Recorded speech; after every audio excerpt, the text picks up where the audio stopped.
It's time for Twit This Week in Tech. What a great panel for you. Micah Sargent is here, Glenn Fleischman, the brilliant Amy Webb. We're going to talk about robots that can tie your shoes, the kill switch in the U.S.'s latest fighter jet, and why Mark Zuckerberg doesn't want you to read this book. It's all coming up next on Twit.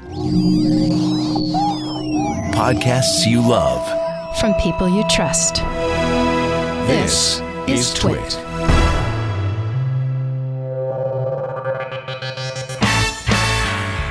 This is Twit, This Week in Tech, episode 1023, recorded Sunday, March 16th, 2025. This is not tax advice.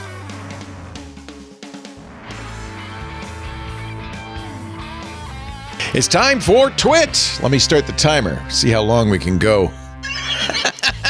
On this show, we got some talkers. This is the show where we cover the week's tech news with the brilliant minds, the most brilliant minds in the business. Amy Webb is back, ladies and gentlemen. She hasn't been here since November 4th or 3rd. That should give you some idea. And since then, rebranded, she's a futurist, author of many wonderful books, and the head of the Future Today Strategy Group. Hi, Amy. Hey, Leo. How are you? Are you writing any more books, or have you kind of given up on that business? I have another book that I am not ready to talk about yet. Okay. Yeah. But you do have the brand new Future Today Strategy Group. That's thing. right. We basically publish a book once a year. So this is our annual report. It's free. And it covers all of it's our look ahead for like all the trends that we pay attention to. Our trends are longitudinal, which means there's a lot of them. Wait a minute. I clicked We Transfer, but I haven't. Now that's I had to agree. Okay. Yeah. Now. So that trend report is exactly 1,000 pages long, and there are 7 trends that cover basically every area of technology.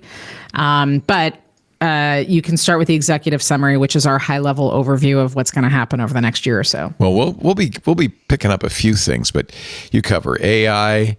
There's really something still going on in Web3. I thought that was history. There is. We also have metaversal technologies, which we have been covering since before somebody claimed that as their name. But that's new reality, synthetic media, diminished reality, stuff like that. But you see, it's not just tech. You cover business in general. So there's healthcare, there's so about half of it is. Yeah. That's right. So like half of it is these are the AI book, the AI section alone is like 150 pages. No kidding. But then there's just healthcare. So if you work in healthcare, these are the technologies that are impacting your business and how. So I would say most industry sectors are covered. So when you got to page 987, we were like, let's keep going. We get 2 more. You got to 1,000 or 999. Anyway, that's amazing. I will Congratulations. say we actually we were about 9 pages short. We were like, how was this thing 900 and whatever pages? So we added in a couple quotes to make it an even. I love that. I had a feeling. Yeah. But anyway, Amy's just back from South by. We will get a report on that and lots more. It's so great to have you back. Also, Glenn Fleischman is back, ladies and gentlemen. We haven't seen you in a while because you were on kind of a hiatus as you worked on your book, How Comics Were Made. Now, How Comics Are Made.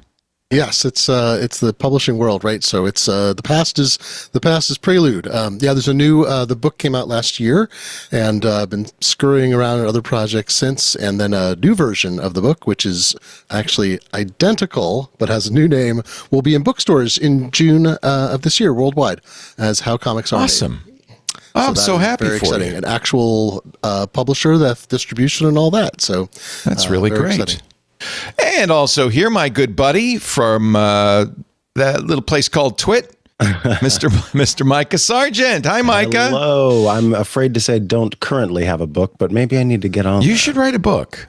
I have a book that is about to be banned, ladies and gentlemen. So what is the best way to make sure a book gets sold? Go after the author and try to shut the book down, right? This is a book called Careless People, A Cautionary Tale of Power, Greed, and Lost Idealism. It's by Sarah Wynne Williams. She was the director of public policy, global public policy, at a little company known as Meta, and has written a tell-all book. which Meta actually has gone to court to block, alleging misconduct and harassment. Oh, the book does, by the way, including things like Sheryl Sandberg hitting on her. So we saw an excerpt in printed, but as soon as I saw this story, Meta is trying to block ex-employee's book. I went to Amazon and it's for sale. An arbiter has instructed the author and its publishers to stop publishing the book, even though The Verge says it's unclear whether the arbiter has the authority to do so. The arbitrator said that she must stop making disparaging remarks against Meta and its employees, and to the extent that she can control, cease further promoting the book, further publishing the book, to the extent to which she controls this, and further repetition of previous disparaging remarks, and she must retract the disparaging remarks. This is all the Streisand principle. Guarantee that this turned this into a bestseller, right? It was great. Mike Masnick of Tector, I know, friend of the show, posted on Blue Sky, if only there were a term that would cover he's the one who coined, it's attributed to him. But yeah, I was reading Stephen Levy's coverage of this from a couple days ago, just reading it this morning. And he said, well, I didn't know anything about the book. And then Meta gets in touch with him and says, have you heard about this book? He's like, no. And then they send him talking points and they have a website. And I don't know if he even would have bothered to say anything about it. Well, that's the point. This is the Streisand effect. You guarantee attention. Especially they've got a whole site that lists every allegation and then debunks it. And I'm thinking, right, it's textbook. You, Amy, obviously read the excerpt that I did, which talks about Wynne Williams flying on a plane with Sheryl Sandberg, at the time the COO of Facebook, as it was still called at the time, in their private jet coming back from some international meeting. And Sheryl and her assistant trade places, taking naps in each other's laps, stroking each other's hair. And then on the jet, Sheryl Sandberg, this again is all from the book. Don't sue me. I'm quoting from the book. Sheryl Sandberg, who claims the only bed on the plane, which, it's nice to have a plane with a bed, then pats the bed and says, come on, join me, Sarah. So I don't know if it's true or not. It is a great read. I haven't finished it. It's juicy as hell. I want to know if she said lean in, but that's the wow. Lean way in. Way in, baby. Lean way in. The steamy sequel to Lean In. I guess there's nothing to say about it, except that, when you try to shut something like this down, you're pretty much guaranteeing you're going to get a lot more attention. And I thought, well, I better buy this before they take it. Books, these tell-alls, how often do they have a positive impact on things? Is it typically about the person who's writing it for the sake of making money, or have we had actually a truth to power moment where we talk about a company? I think like right now, Meta is such a big thing that do we know that this book's going to have that much of an impact on Meta? That's actually a pretty good point, because there was another book that came out that was a very fun read about Ray Dalio. Who's that?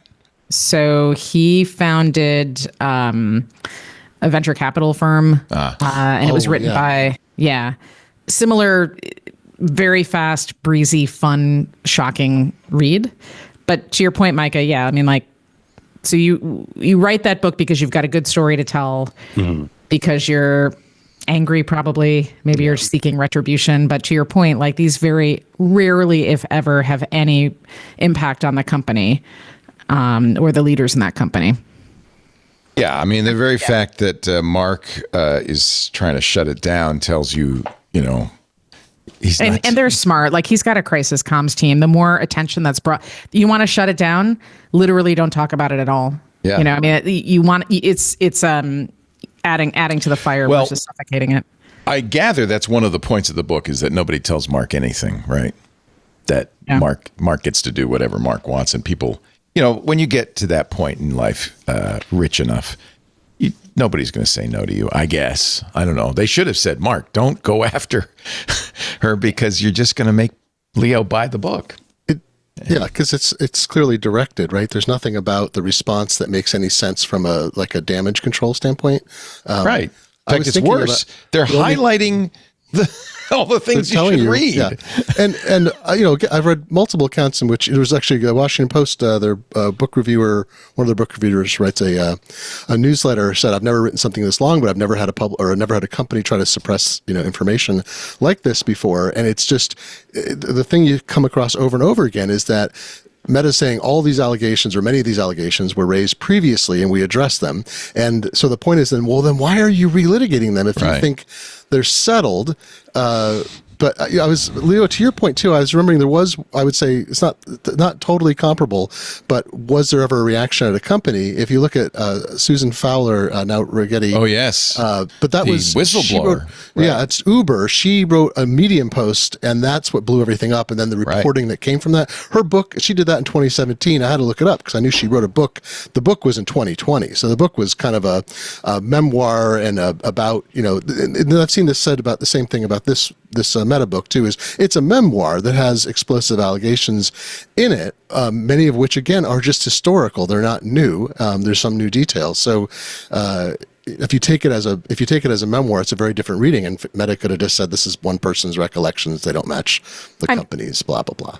I mean, I think if you look at a book like Bad Blood, about Theranos that was written by John Carrier. Wow. So he was at the Journal, right? So that's right. Yeah. For a long time leading up to that book, there was story after story after story investigating Theranos. Yeah. Right. That had a pretty significant impact. And the book was really sort of the culmination of all of that reporting over a long period of time.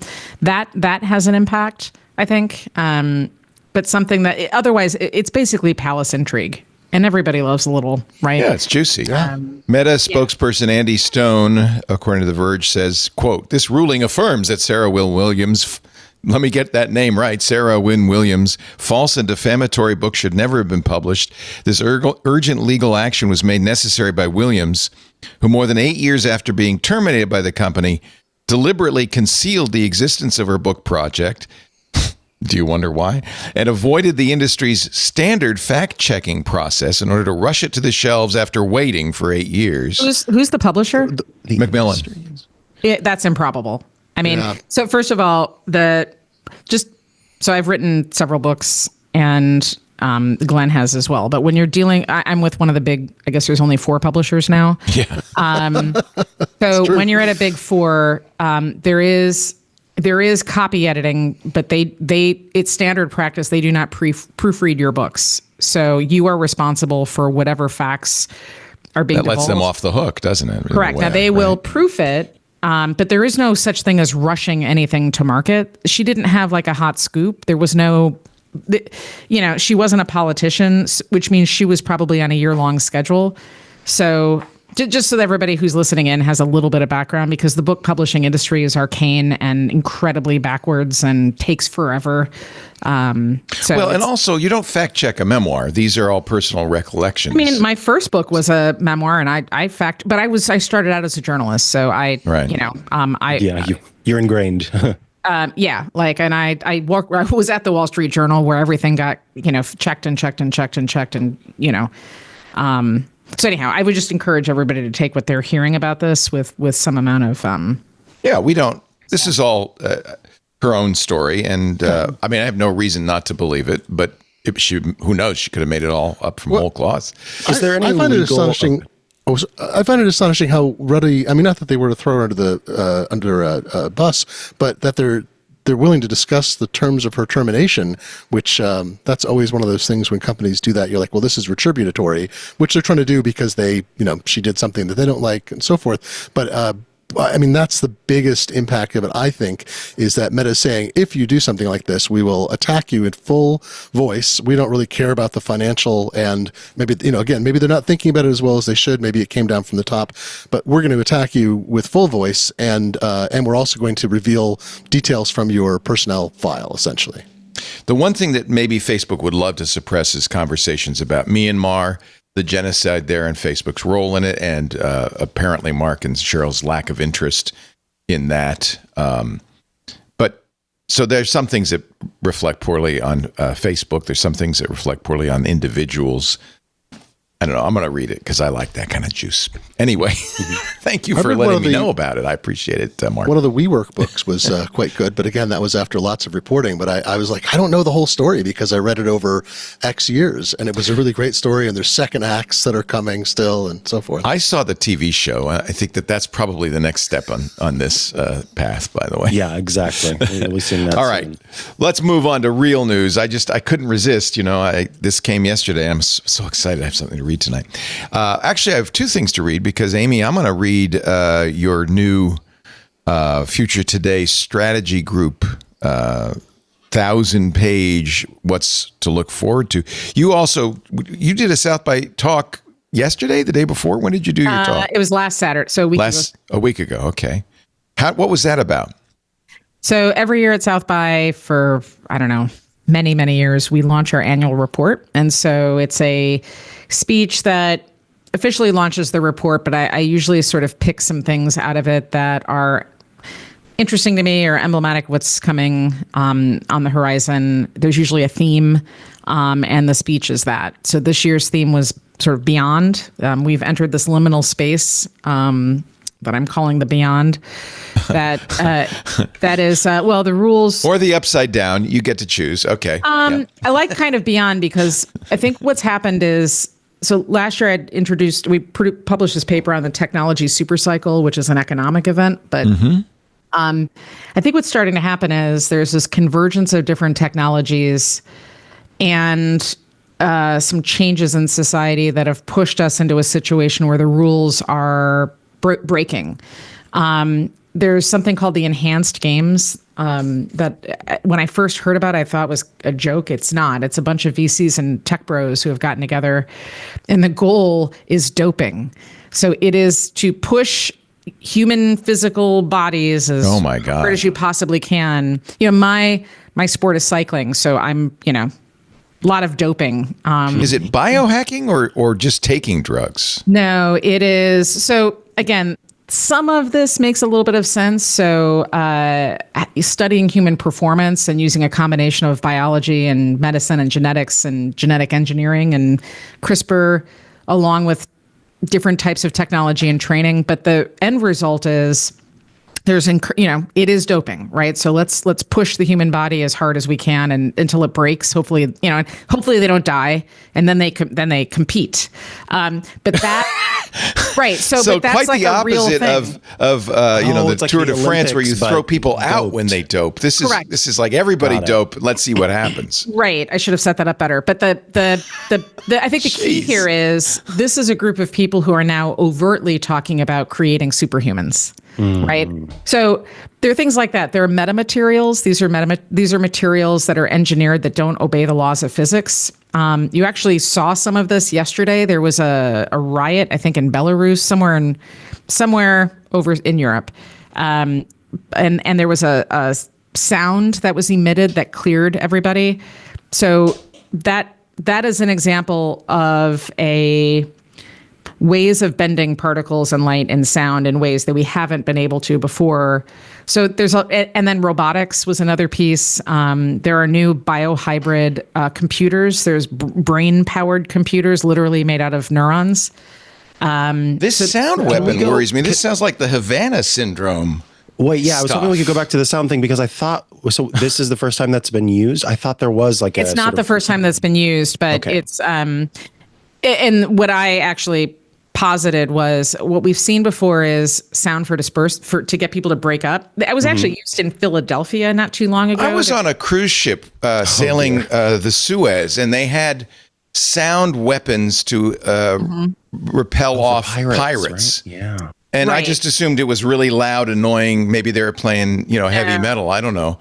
But no, these are actually, they can kind of scramble your brains at the right levels, right? A little bit. There was an experiment done in Philadelphia in some public parks where teenagers were congregating and rabble-rousing and causing problems. So there are, on the spectrum of sound, there are some frequencies that only teenagers, as they're going through adolescence, can hear. Oh, the super high frequencies. Right. And so nobody else could hear it, but it was enough that it caused them to scatter. Oh man, I'm leaving, man. Do you hear that, man? So one of the things that we posited was, those are negative effects. What if There was, you could do the same thing, but result in a serotonin hit. So you feel a little nice or a little bit more calm. So what's interesting, we think, is we could see a future in which you've got a bunch of people angry, they're marching on the Capitol, and rather than, if you emit a painful sound or something that, like, that's gonna cause potentially a worse situation. But if you just make everybody feel kind of apathetic or calm, they no longer riot. They just kind of are like, yeah, whatever, we're good. And they kind of walk away, right? So there's a lot of stuff like that. There are materials that can change and bend and become more or less rigid in response to heat, light, extrasensory, whatever. There is a robot designed for sperm. Motility? Big thing right in front of them. They can't figure out where they're going. Wait a minute. You can't leave it at that. Is this sperm GPS you're saying? No, because I don't think the sperm are smart enough to follow the GPS. All these people who listen every time I'm in, they're like, that Amy Webb, I can't stand her, whatever. This way, guys. This way. Is that what they do? What is it? I don't know. So maybe I shouldn't go into this more deeply. Is this all in the report? Some of it is. This I talked a lot about at South By. So the beyond. So this kind of is what you wrote about in your last book about kind of the bio revolution. No, the last book was about synthetic biology. But basically, what we've discovered is there's the convergence of three general purpose technologies. So a general purpose technology has the ability to serve as a platform for further innovation over time. So and it has usually a pretty long-lasting economic impact. So the internet, electricity, these are general purpose technologies that ultimately become the platform for other things. So AI meets all of the definitions for that, but there are two others that everybody has ignored, one or just not looked at. One is advanced sensors, and the other is biotechnology. So we've been studying this for a long time, but what we saw about 24 months ago was this new convergence of the three, which we believe was going to lead to an economic supercycle, which is what's happened, a technological supercycle. And from that, there are lots of other things that are coming. So, how important is AI to this? Is it a critical component? Foundational. So AI is foundational. So is AI being used to develop these beyond technologies? To some degree. So if you look at the intersection between AI and biology, the biggest story in AI is actually not generative AI or agentic AI or model context protocol or any of the stuff everybody's excited about. It's biology. Yeah. So this is not what you wrote about in the Genesis machine? It is a little bit. But I have the Amy Webb bookshelf here ready for you. So this is the most recent book, The Genesis Machine, Our Quest to Rewrite Life in the Age of Synthetic Biology. But it sounds like we've gone well beyond this. Right. And so the space that we're in right now, what we would say is that the convergence is producing something we're calling living intelligence, which is the interplay. Like, there's just mass amounts of data ingestion that we didn't have access to before. And the other side of this is, like, we believe robotics will finally start to take off.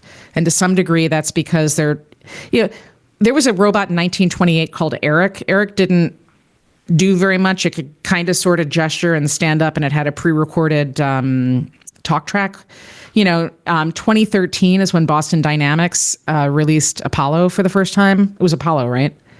Yeah. The first one? Okay. Yeah. So, like, the dog. It's literally been 100 years, and, like, the closest most people have come to a robot in their homes is like a Roomba that their cats like to ride around on. Right. So it's like an expensive cat toy, right? But industrial robots have been widely used, on the industrial side, but this is different. So to achieve the robots that we hear about, you need embodied AI. But to achieve embodied AI, you need a massive ingestion of data from other types of things. It's not a large language model alone. So the point of all of this is we've entered this, like I said, liminal period. We now have living intelligence, which means we're going to start seeing different kinds of things. So robots will finally take off, but also computers won't be computers. We literally, like 2 weeks ago, the first two things happened. Imagine a computer that's powered, like, instead of traditional silicon, it's neurons. Mm-hmm. and the first actual like hardware wetware computer launched, and the first cloud system launched. So what does that mean? And we've had advances. It sounds scary as hell is what it means. What is this? Should I be scared?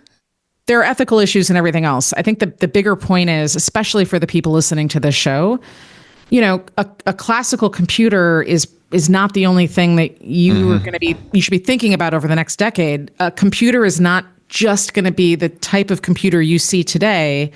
There will be biohybrid computers. They exist now, but there'll be more of them. And there'll be quantum computers. I don't know when exactly, but there's been some interesting developments.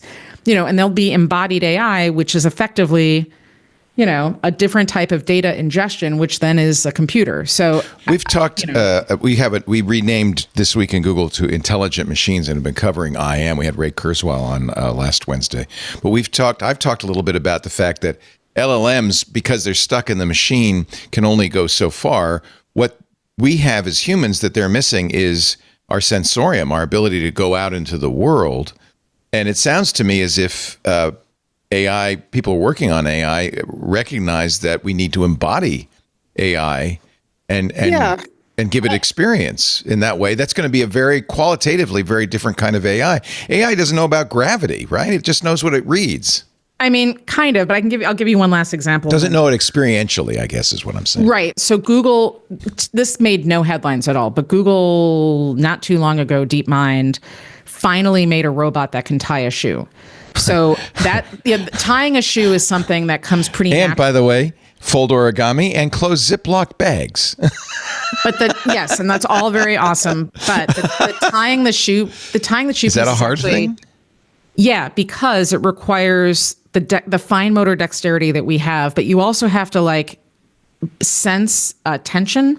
Mm-hmm. You have to understand flexibility. I mean, it's such a dynamic thing to do, and it's something that we can do as humans, and it's been an impossible challenge for robots for literally for decades. So the fact that they were able to figure this out, and by the way, the knot that it tied is terrible. The loops are way too big, but it achieved. Benito, show what I'm showing. The problem is that Google has lied a little bit before in showing its AI capabilities.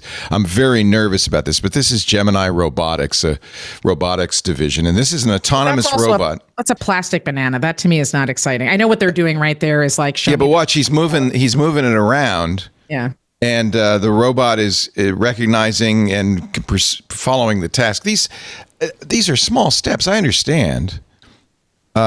Would you be more impressed if it were a real banana and it didn't squish it? Is that what you're saying? Yes. Now, since we're on the fruit, do you know that Apple 3 weeks ago published a seminal paper specifically about robotics and machine vision, and they figured out a way to get robots to push other robots' buttons softly. So again, this doesn't seem like this big of a deal, but not banging the banana or the fruit. Gentle but robot. This is Apple. Nobody thinks of Apple as a company. Everybody thinks of Apple as super late to the AI game, right? And they actually surpassed a whole bunch of benchmarks with this project. So this is the kind of stuff I'm thinking about. I think myself included, look, I think we're all a little jaded when it comes to certain areas of tech that have just not advanced. And I think I know that is changing, which means we have to adopt a sort of a new mind, like a child's mind. There's a Japanese phrase that nobody's going to understand. So I'll just, say it. I'm actually forgetting what it is. Okay. Amy has lived in both Japan and China, which is, to some degree, at least according to your first book, or your second book, we won't mention that dating book, was to some degree the genesis of your interest in futurism is that you were seeing stuff at Akihabara in Tokyo, Akihabara, that was way ahead of anything in the West. Yeah, look, this is 25 years ago. Many years ago. So, This is the book. I just have all of your books, by the way. to your point though about it's I mean, I am a jaded old technology guy, and I cut my teeth running how-to stuff, and I still do it, so I'm very practical. But when I start reading like Microsoft may have created a new form of matter, I'm like, I don't even know how to evaluate that, right? Like the Majorana chip, right? Maybe they didn't, maybe they did. I think they did. Dispute, right? But it's like, well, this is so far, it's outside of my expertise and comfort level, but I also need to understand it in order to understand what the world is around me. So it's and I bet you share this also, Glenn. I also have become a little bored with technology, and good, what's the latest glass slab we're going to buy? Right. And AI has suddenly reinvigorated the whole area. And Amy, you're talking about stuff that is next level. But that's what you deal with. You deal with the next level of this. But I think that many of us, I'm sure you feel this way, Glenn, are excited about this is like the beginning of the internet. This is exciting again. There's a hugely aging population, and I'm sure, Amy, this is the one people come to you all the time for practical stuff, but there's a hugely aging population. We're going to go through a giant demographic shift in the next couple of decades, certainly next generation. And it's like robotics I think that's like what are computers going to be for? Recipes. What are robotics for? Aging population. But I'm sure there's a lot of truth in it too, is that if you have more effective household devices that can help with the parts that are going to be harder and harder because of labor issues, of cost, of care, of remoteness, all those things, there's a giant change that will come in what our lives will look like. I have a slightly more cynical view on why the robots, because all the big tech companies are also heavily invested in robotics. Yeah. And by the way, before I forget, it was Shoshin. That's beginner's mind. My mind glitched. That's the term. I think the issue is the idea is there's so much money to be made in AGI. You don't get to AGI without embodiment because there's not enough. That's my point. Silicon model. Right. Yep. So I think if everybody can sort of like zoom out to see what's happening, I think this push, and I think some of what we're starting, like, why is Google DeepMind playing with plastic bananas and trying to teach a robot how to tie a shoe? I think this is the reason why, because everybody believes that AGI ultimately is where the money is and the glory, and we don't get to that without embodiment. We don't get to embodiment with all of the convergences between these different areas of tech. Can I ask, Nvidia and Microsoft both have been for some time pushing this idea of the digital twin, this sort of virtual space that you could train especially in robotics, your systems on. And in those, you can have your AI run over a human being and learn what that means, what that does, and without actually having to run over human beings and figure out how to navigate that. Do you see that as the stopgap measurement to what is now becoming embodied AI, where we actually are having, AI in the real world? Or is that augmented by this sort of virtual digital twin space where you can do a lot more experimenting and still be ethical about it? I can give, I don't know what Glenn has to think. I can give you a quick example. So DARPA had so some of what you're talking about, Micah, is a multi-agent system. So these are AI agents within a system built to collaborate together without a human in the loop most of the time. So it actually doesn't even have to be a virtual world as we conceptualize it today. There doesn't have to be anything visual about it. So, or there can be, but DARPA had this multi-agent system run simulations to defuse bombs. And so the multi-agents, there was Alpha, Bravo, Charlie. Okay. And they go into the system that the goal is find the bomb, defuse it. So Alpha goes in and Bravo and Charlie are there. Alpha's looking around, and of course it's a bomb. So you have to sort of do things in a particular order. You don't want to squish the banana. You don't want to squish the banana, right? Yeah. You want to find, right.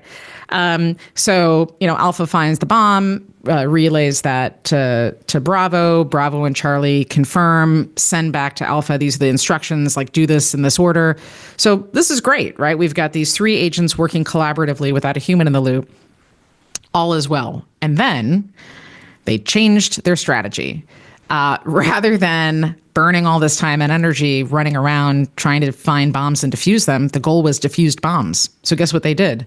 They just found the bombs that were already diffused, which means they figured out how to do none of the work and still get all the credit for it. They're just like humans. Exactly. But that's kind of my. That's but great. that's, you know, this is. We've seen this in other ways. They cheat at chess. The tumors, the it's really interesting. Tumors, the ones that have measuring tapes on them. Why did we think they'd be AI would be better than humans at all? more honest than humans. I actually think we have to stop the comparisons. Yeah. Because ultimately, we're not building AI systems to replicate us. We're building AI systems to do things. Yeah. But it's hard to wrap your head around that. And I'm sure there are people out there trying to like imbue some form of consciousness. But to Micah's point, training an AI, like running like a couple billion simulations to see if you can get the AI to either not run over the human or to run over the human or whatever, not inflict damage or to inflict damage in all of these different circumstances with a giant multivariate mess. I don't think that translates yet to the real world because our real world is dynamic. And if you sort of reverse engineer, what would it take for a robot to not, for an AI system to not be like, but the goal was diffused bombs. They are diffused. You know, that's like really, really, really hard to do. We found all the diffused bombs for you. Mm-hmm. Are you happy now, human? Do you believe? We're going to take a break, but I have to ask you, Amy. Is AGI a real thing or a marketing term? Sam Altman's using it as a marketing term, as is. Yeah, that is. Microsoft. I would say that is true in that particular case. Yeah. But I think that the DeepMind folks are historically underappreciated for the work that they are doing. And if you ask me, that's Demisa Seabis, who is clearly brilliant. Just really smart. Yeah. Like really smart. Yeah.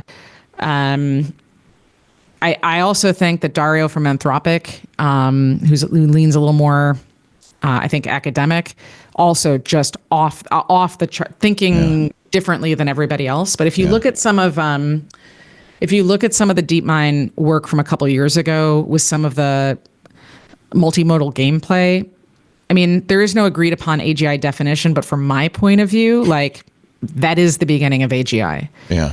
Well, they were the ones, it was Denise who came up with AlphaZero, the idea to use deep reinforcement learning. AlphaZero became the best Go playing robot in the world, not by learning reading a lot of games, but by playing itself billions of times over just a period of a few days, and is now better than any human easily. But more importantly, generates moves. Humans go, oh, that's creative. That's interesting. That's different. And to me, that's the real test of AGI. I don't want a machine that duplicates what we do. I want a machine that comes up with things we hadn't thought of. So, Leo, that's a super interesting point because that is not the definition of AGI, right? The definition of AGI is a one or more an AGI or an AI system that can perform tasks that are broad, not narrow, at or better than the level of humans. But creativity is not part of that definition. But that's the most interesting thing that a robot or a machine can do is come up with new proteins or new cancer cures or we talked to this has been really fun doing this intelligent machine show. We had Stephen Wolfram on, and one of the things he said, he's great at demystifying how LLMs work. He's really brilliant at that. And he said, you could say, well, it's just probability, but what's interesting is because these LLMs are operating with chunks of data, they are finding connections that we have missed or we haven't seen. He has had some really interesting things to say on the show. He said at some point we're going to come up against something we can't understand, just like a dog doesn't understand a human. And that will be an interesting point. Well, you could see this. I remember this studying 3D prototyping. Oh boy, I mean it's a while back now, but more recently as well, looking at when optimized shapes are produced for replacement parts, and you see what a human would design in a CAD/CAM program with some assistance, and then what the effective part would be designed without the necessity of human beings being involved in creating it, and the difference is shocking. No person would ever sit down and know what would be able to design what that looks like. And I thought it's not future shock, but there's a little bit of that. You look at this bizarre part and it has effectively the same or better. Is that the beyond? Is that the beyond, Amy? That's the beyond. Well, I was just because I know we need to break, but just related to that. So Microsoft, so one of the problems with AI systems is our human language is super clunky. So for example, if I were to say something like, this is a big ant, or this is a big elephant, right? We talking to each other understand what we mean by big, right? In the context of ant or elephant. Correct. Yeah. So that's kind of true no matter what language you speak. So in Japanese, big is oki, no matter if it's an ant or an elephant or whatever it is. But to a computer system, that's very confusing. There's context that's missing. So what happens is you wind up having to do a lot of work to get to a point where you can get the system to understand whatever. So Microsoft invented something called droid speak, which is math rather than our irritating, clunky human language that doesn't quite work. And it's math. So the point of this is remove the human language altogether and make language much easier, much more computational, but very specific to machines, which means that there will come a point sometime soon when we're literally not speaking the same language as these AI systems, which will then be making decisions, and it's going to become harder and harder for us to untangle how those decisions got made. Well, that's almost true already. I mean, to some degree, transformers are black boxes. Sure, but at least we understand what went in. Right. I mean, once we have AI systems starting with math and then continuing to evolve, if that's what happens, using a style of communication between, like, think about that multi-agent system that I mentioned with DARPA, and there was another one in Minecraft that ran. There could be sometime in the near future when those systems those agents, the pieces are communicating with each other in a way that we can observe, we can't understand, and then maybe we can't even observe.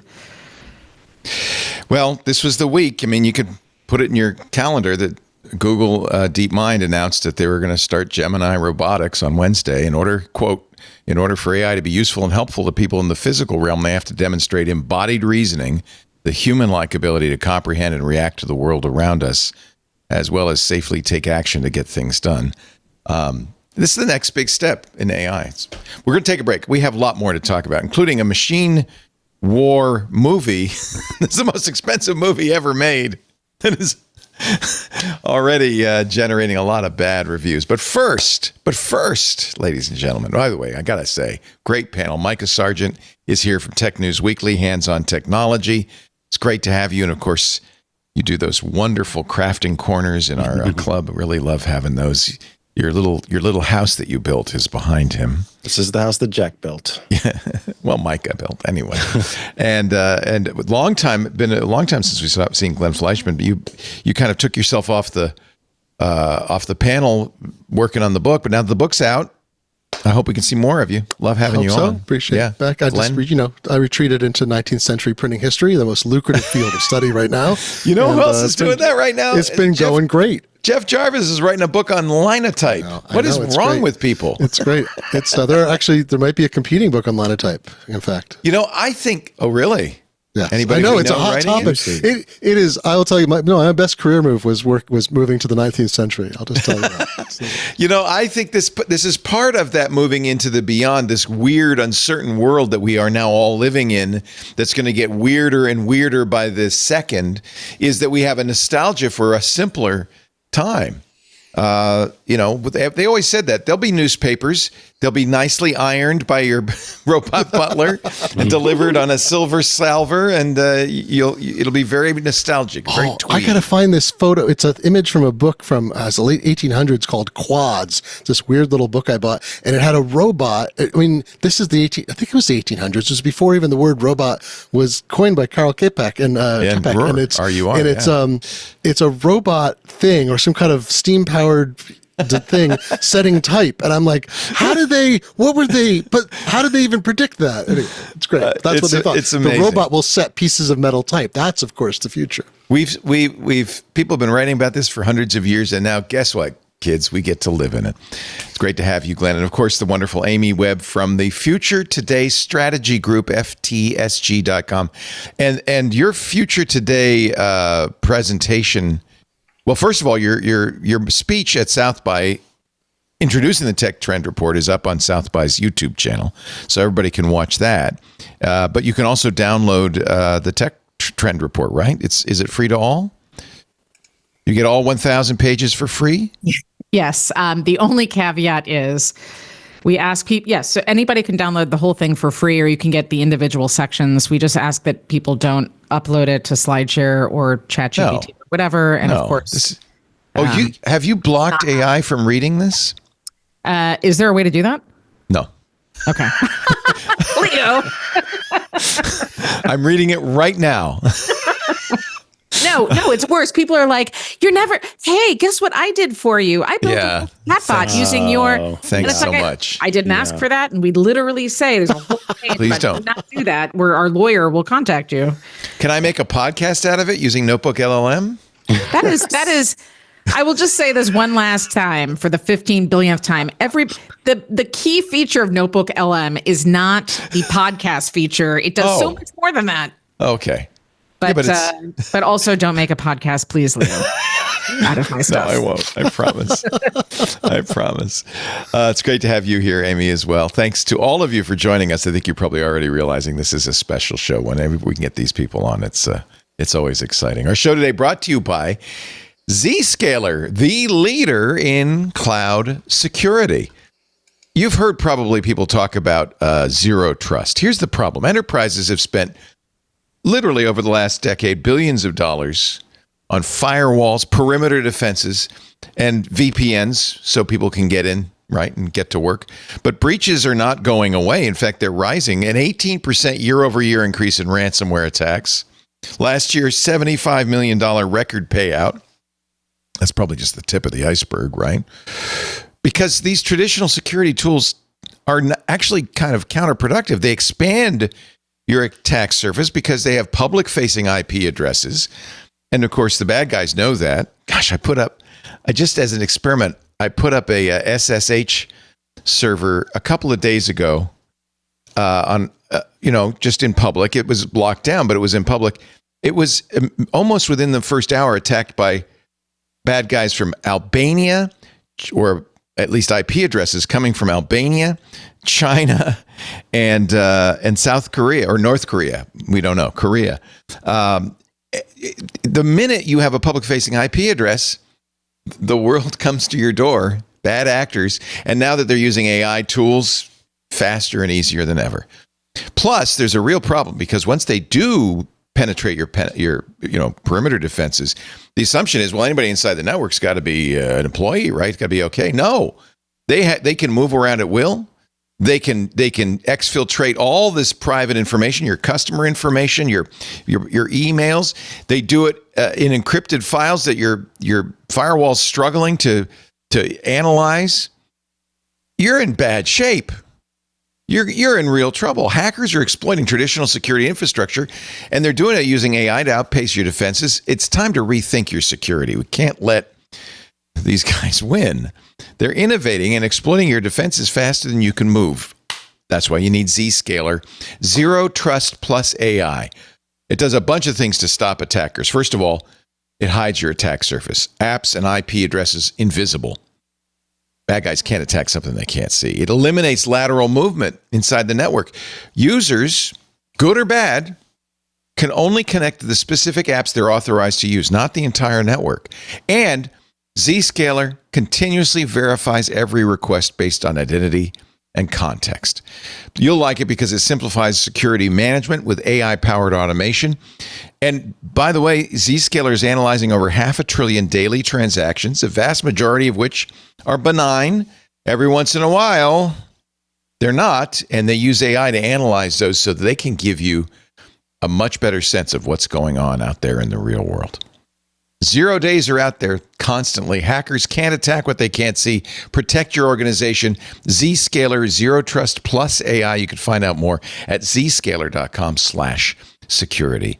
Zscaler.com/security. We thank them for their support of This Week in Tech. Amy writes in the executive summary of the new Tech Trends report, Beyond the Rubicon, navigating humanity's point of no return. Holy cow. Sounds a little over the top. Alia jacta est. The die are casted. I was, the cool thing right now in Silicon Valley, I understand, is to use Latin, whether that's on a shirt or, so I wanted to be one of the cool kids. Jay Graver, of course, at South by. Did you go to her talk? Yeah, I was not. I know I hadn't, but I heard it was good. She is the CEO of Blue Sky. And you remember that Mark Zuckerberg has been wearing T-shirts with Latin phrases, most of them terrifying. So Jay Graber, Zuck or nothing. Zuck or nothing. That's good. That's a good, that's like, I think Louis XIV said that, après moi le déluge, right? Yeah. I'll go back to the 1500s and do nihil hic deest, which means this page intentionally left blank. Yeah. Well, Jay wrote no Caesars, which I thought was quite good. Might be a little misleading because they still have not yet federated Blue Sky, which has kept people like Cory Doctorow from investing in it. He said, I'm not going to go invest in another platform that won't let me out. He said that in the recent 28 tweet or toot message, though, right?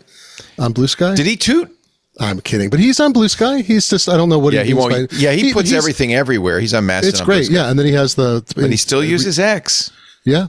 And I have to say, that's a bold statement.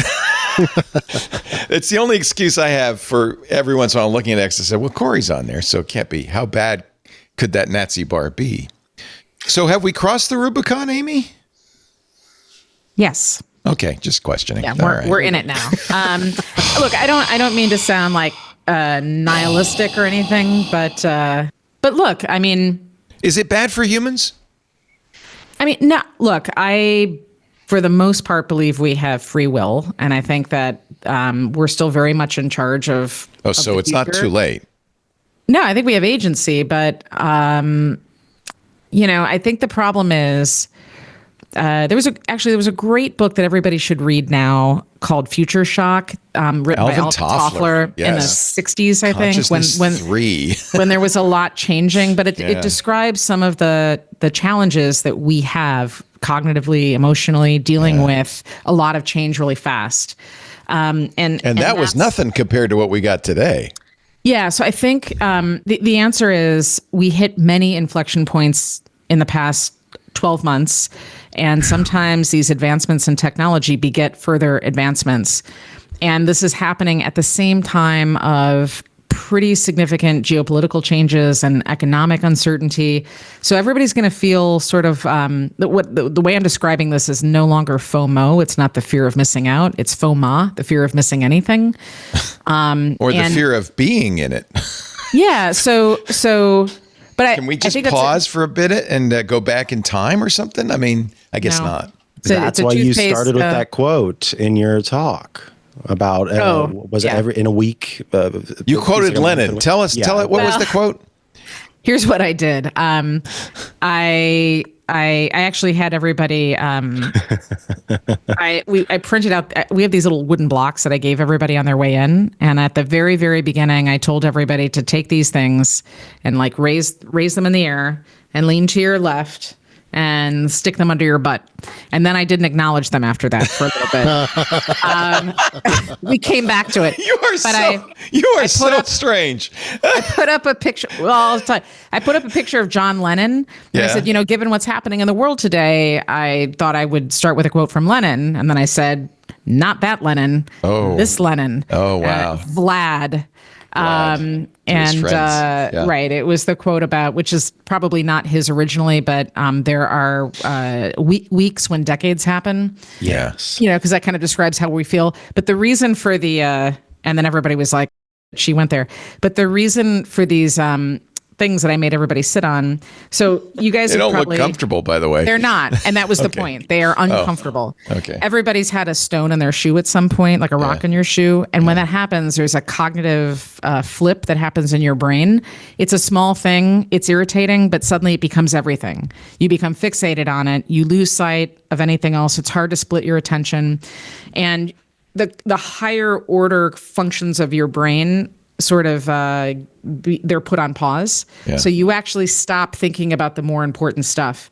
And because you're hyper fixated on this thing that's uncomfortable. And the point that I was trying to make is we're all about to be very uncomfortable. And it's not like a dystopian future thing. It's just, it is. We're going through a enormous amount of change all at the same time. This is the future shock thing. We're all going to be uncomfortable.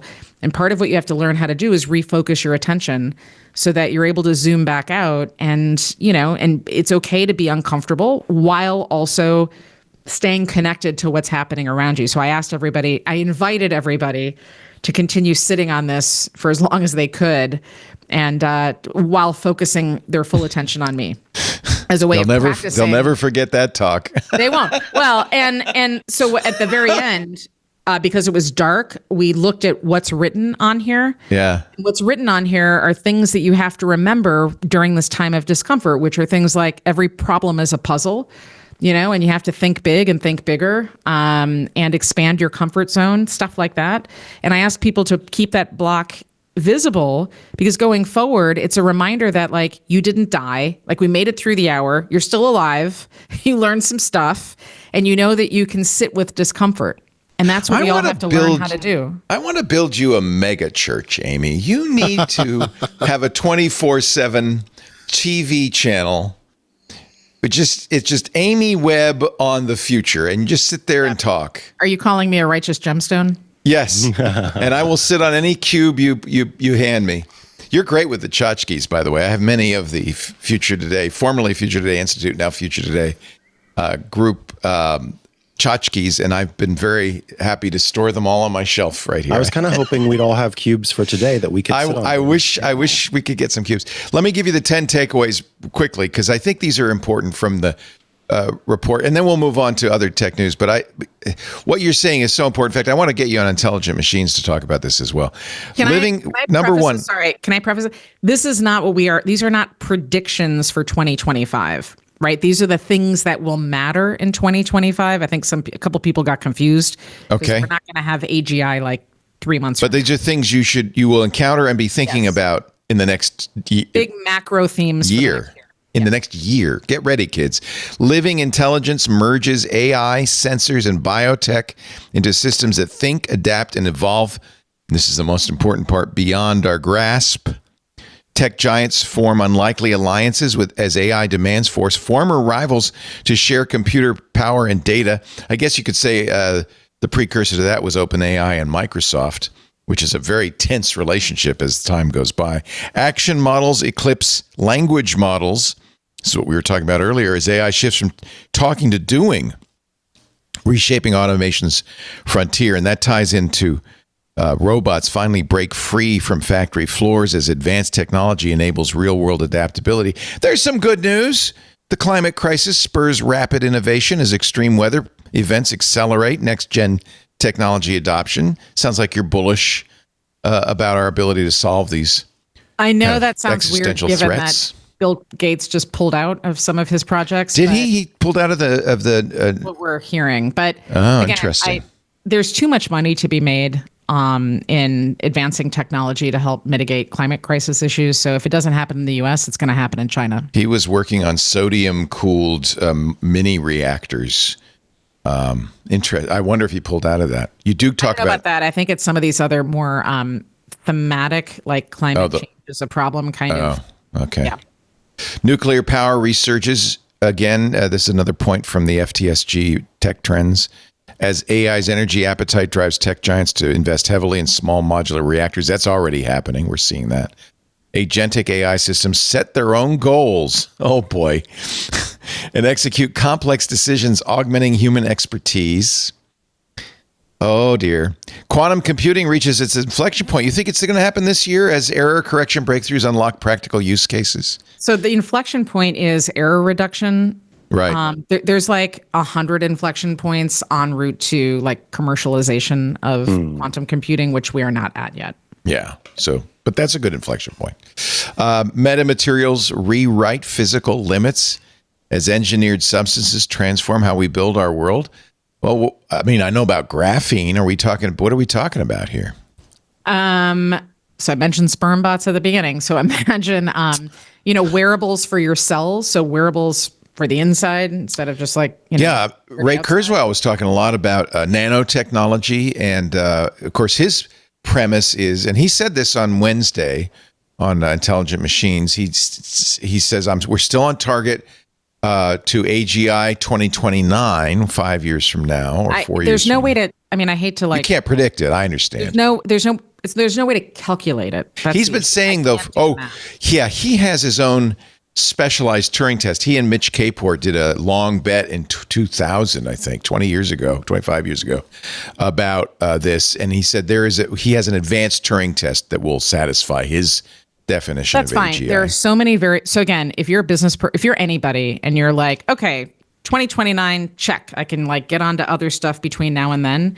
These mysterious dates in the future are very, very dangerous. Yes. No, but people take that as gospel. Right. And that's a really dangerous thing. I think Ray's point is not that you can wait till 2029, but it's nearer than you think.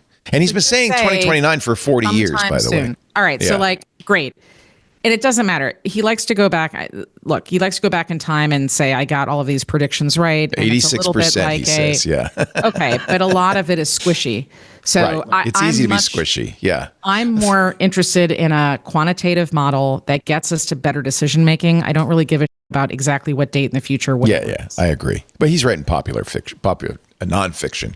Almost said fiction. Popular nonfiction. He does say that...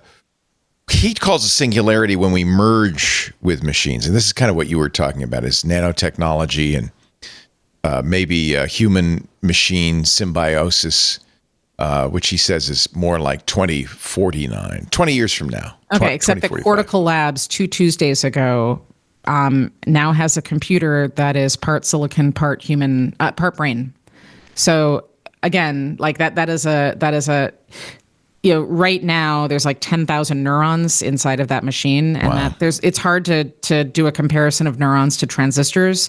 But if you look at the Apple II, the Apple II had 3,500 transistors, and it was like pretty awesome at the time.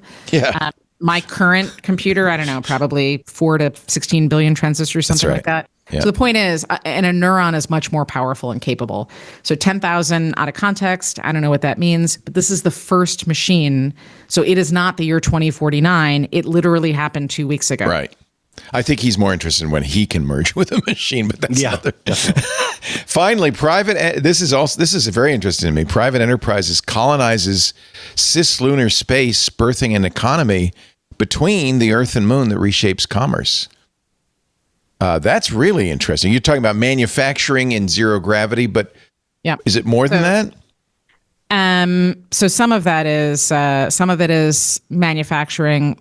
And again, this is the beginning stages. So, but printing 3D printed knees, 3D, it's a lot of biomedical stuff. Yeah. But then also all of the infrastructure to get to that place.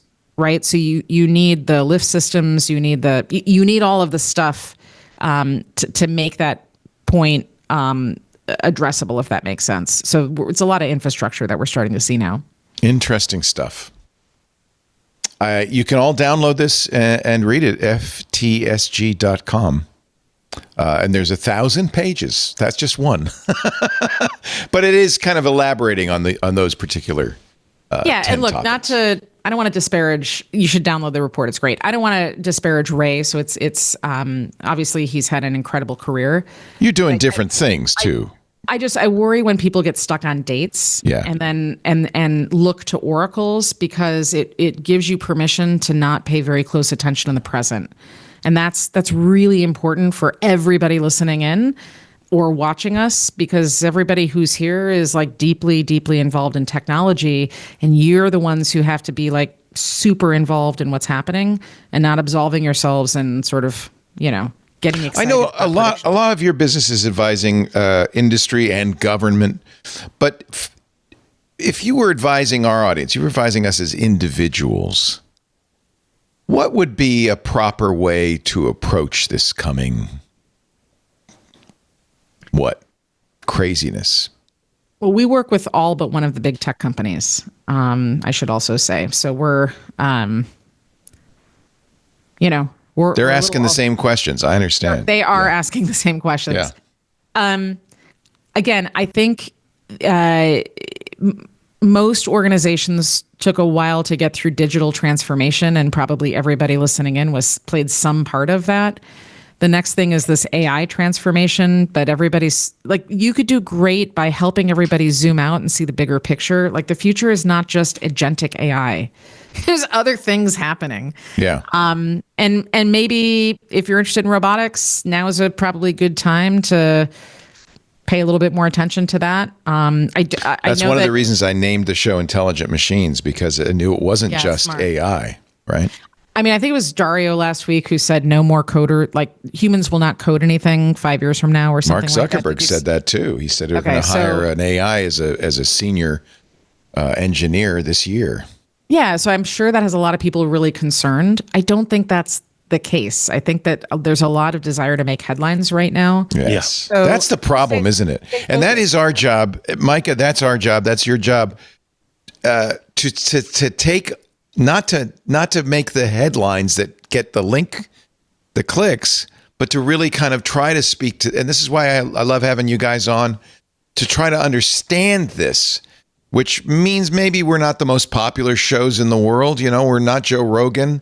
But I think it's more important, at least from my point of view, that we help people navigate this and understand it, not get the headlines. So I agree with you. I mean, I think we're going to have somebody on Intelligent Machines, a friend of mine, Harper Reed, who does pair coding with an AI. And I think more and more, in fact, I just saw somebody in our chat room say he's been using Claude or Sonnet 3.7 for coding, and it makes a great partner, not a replacement, but a partner. One of the things Stephen Wolfram said is, yeah, of course, machines can write the login code. They've seen it 1,000 times. It's not hard for them to write code that they've seen again and again on GitHub. But you still need a human. Do you think you will always need a human for that real creativity? Amy, please. Amy, I'm putting you on the spot. I'm sorry. That's okay. This year. Yeah, I was just trying to think. I was because I've experimented. Actually, I know Harper. Like, I use every tool that comes out and play around with it, except for DeepSeek, which I've not done. I don't know. I don't know that any of these tools has helped me be more creative. I think the thing that helps me be creative is when I'm out in nature walking around, or I'm on my bike, or I'm touch grass. Yeah, a little bit. I would say that running simulations has always been faster with a computer, and we do a lot of simulations. So there's that. Yeah. I think getting to potential answers that we still have to double and triple check, that's a little faster. But even in our shop, we've been using machine learning for a decade. AI is not replacing, I'm not planning on replacing anybody or anything that we're doing with AI. I have a talk from Richard Feynman in the 80s. Somebody asked him the same question, and he said, well, look, you can run pretty fast, but a train can go faster. It's multiplicative is what Dr. Du is saying in our Discord chat. He says, I see it in my government role, not as replacing people, but as multiplicative. My people have experiences and knowledge, but technology has always been an accelerant. And that's what Feynman said as well. I think that's really true. Now, there's one company, you said you don't work with one major tech company. Of course, I'm not going to ask you who that is, but I did note that Intel has a new CEO. Pat Gelsinger, who was pushed out of the company 3 months ago because he couldn't turn the corner for Intel. I'm thinking this new CEO, Lip Bhutan, he's formerly CEO of a chip design services company and will take over this week, is probably there to sell off the parts, would be my guess. It's kind of sad. They've missed so many opportunities over the year, and so many. They should have hired Amy. I'm telling you. So many times it's just the mobile chip space alone, right? Think how many times they have started businesses, failed, and then sold them off, and then started another business. And meanwhile, you have ARM out there making all the money in the world and all the ARM licensed design. Well, and look at Nvidia. Intel's also played catch up in the GPU space. I feel like it's AMD has in many ways surpassed with the x86 architecture what Intel's been able to do. Yeah, they lost something. I don't know. It's kind of, it happened to HP too, because HP sort of broke itself up for parts. It didn't seem like it, but that's what Fiorina did. And I don't know what happened to Intel, but it feels like after the late 90s, there wasn't any room for them to use what had gotten them to that point to get them further, because it feels like they've only made a series of mistakes since then, and yet been so dominant that they have been able to, maintain a market presence. But I don't know. Where do they go? Where do they go with anybody in charge? Maybe having somebody on the chip side, I think you're right. I mean, you're selling it for parts, but also with that expertise, maybe it's been missing to have someone who is that, deeply involved. Yeah, Gelsinger was a chip designer. Gelsinger knew that business intimately. It was his plan to split Intel into a fab company and a design company, manufacturing and design. It's unclear whether Tan is going to do that or he hasn't said. He says we're going to work hard to restore Intel's position as a world-class products company. Good luck with that. It's sad. And that's the news. I don't know what there more is to say about it. Is anybody making chips that aren't ARM-based for mobile or desktop now besides Intel? Even you look at Microsoft and where their ads for the smartest computers we've ever made, they're all the ARM chips. So that's a hard market to have lost many times. Yeah. It looks like who knows?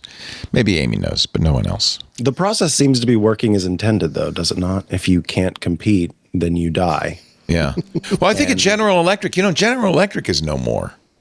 For years, we thought that these companies were so big that they could not fail. And, and sometimes we kept them from failing. Well, it's also, they had the culture. What was it? Not Immelt. Who was the guy before? The Chainsaw Al Dunlap. Who are you talking about? No, the fellow at GE who was the business darling of everything, and then he wrote all his books. Yeah, I'm blanking on his name. Jack Welch. Jack Welch. And then it turned out then he's out of his position. It turns out there was a lot of illusory stuff going on. The whole let's drop that was 5% underperforming. Just the whole nature of all of his management lessons turned out to all be wrong, right? And it was all about financialization and squeezing margin. I mean, we could talk about it later. Not a good way to, it's a great way to kill innovation and to make sure. But that's almost universally what private equity does, right? Yeah, he created the mold, right? And then everyone said, well, look how great GE's doing. And it turned out GE wasn't doing that great. And then it did very, very poorly after he was out. And, his own personal ethics problems and there's a lot of other stuff going on there. So it was sold off for parts. There are all the industries they were in are now individual companies, and I suppose my grandfather always claimed he was responsible for GE credit, by the way, because we ran furniture stores in Poughkeepsie, and so during the Depression, he claims he convinced GE, which was one of their major appliance retailers, to start a credit division. Well, there you go. Sell stuff, so he didn't get a piece of it though. So I don't know, but that was his story. Has anybody seen the new Russo brothers movie? It came out Friday on Netflix. I've seen it. I started to watch it, and it is every bit as bad as every reviewer says. It's called The Electric State. The only reason I bring it up, there's two reasons I bring it up. One, it's the most expensive movie of all time. $330 million wasted on what the Hollywood Reporter calls the Russo brothers' busy, boring Netflix sci-fi. The other reason I bring it up is because it's about the robots revolting. It's a weird, heard that one before. It's a different history because it takes place in the 90s. Bill Clinton is still president. And but at some point, it started with Walt Disney making animatronic robots for Disneyland. And then apparently everybody had robots and they were all kind of corporate branded robots. And then the robots said, no, we want freedom. And they revolted. And there was a big robots war. And then they put all the robots on a reservation. Mm-hmm. I don't know what happens because about 10 minutes in, I'm going, I have never seen anything worse. Why was it so, what caused it to be so expensive? I don't know anything about this. What caused it to be so expensive? I don't know because I really want you to see it. It's who they chose. They had Chris Pratt. These guys had done Millie Bobby Brown, who was a terrible actor, by the way. But notwithstanding, these are the guys, of course, who did the Avengers Endgame. And that's how they go to Netflix and say, you want your own Avengers Endgame? We're the guys who are going to make it for you. So I'm sure they just were given a blank check. Yeah. There's a lot of special effects. You think it wasn't Chris Pratt and Millie Bobby Brown that not single-handedly, no. But they probably got $40 million or something. Exactly.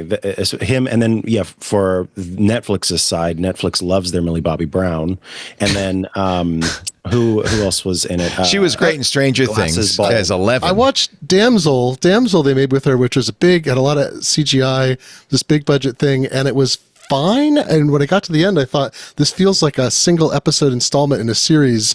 Like this was a movie, but they know she sells. So all the Enola Holmes things and Stranger Things, and the Stranger Things and the Enola Holmes things. Yeah. So she is a very, very. I mean, she's great. I am not disparaging her at all. I am. She's terrible. It had a hell of a cast. It had you don't like her? Stanley Tucci is the bad guy. Yeah. Brian Cox. He's $1 billion right there. Giancarlo Esposito. I would pay Brian Stanley Cox, Tucci $1 Jenny billion. Slate, Hank Azaria. Yeah, no, it's a fantastic cast. That's maybe where I don't know what went wrong. However, in a related story, the Russo brothers are building a high-tech studio aiming to help artists use AI as a creative tool to make films, shows, and video games. This from the Wall Street Journal. To posit something that is going to end up angering some folks. Oh, please do. Okay, right. so here you never anger anybody. I don't. I know. So here's a comparison that I'm afraid to make, but I'm going to make, which is to say and suggest that perhaps the Russo brothers are, in a way, the George Lucas of today, in the sense that George Lucas basically footed the bill and the sort of driving power to convince Hollywood and directors and producers of the time that CGI was worth it. And I wonder if he was right. He was right. They did the dinosaurs in Jurassic Park. They were building at the time. This is a great documentary, by the way, on Disney Plus. I don't know if it's still there on the ILM, but they were building practical dinosaurs for Jurassic Park, like physical moving parts dinosaurs. And there were a couple of engineers at Industrial Light and Magic who had an animated dinosaur, and they managed to make it so that Spielberg walked by and saw the demo, and he said, "What's that?" They said, "Oh, we can do a computer-generated dinosaurs," and they scrapped the physical dinosaurs, and it changed Hollywood. You think that that's what this is? This is like the next big thing for Hollywood? Well, even if it's not, I can see that's what they want. This group wanting to be at the forefront of this, to say, okay, we're going to have a house. By that I mean like a production house that shows you how you can use AI to do this. And when people in the field have questions about, okay, here's where things can go wrong, then they get to be the experts that go, well, this is how we figured this out. This is how we did this. And then also I think you gather the troops for the PR aspect of it as well. When you have the revolt and the questions about how AI is taking jobs, if you can lay the groundwork there, you've got a case to make. I think Hollywood has the purest hate for workers also. Like, yes, yeah, they don't want to pay.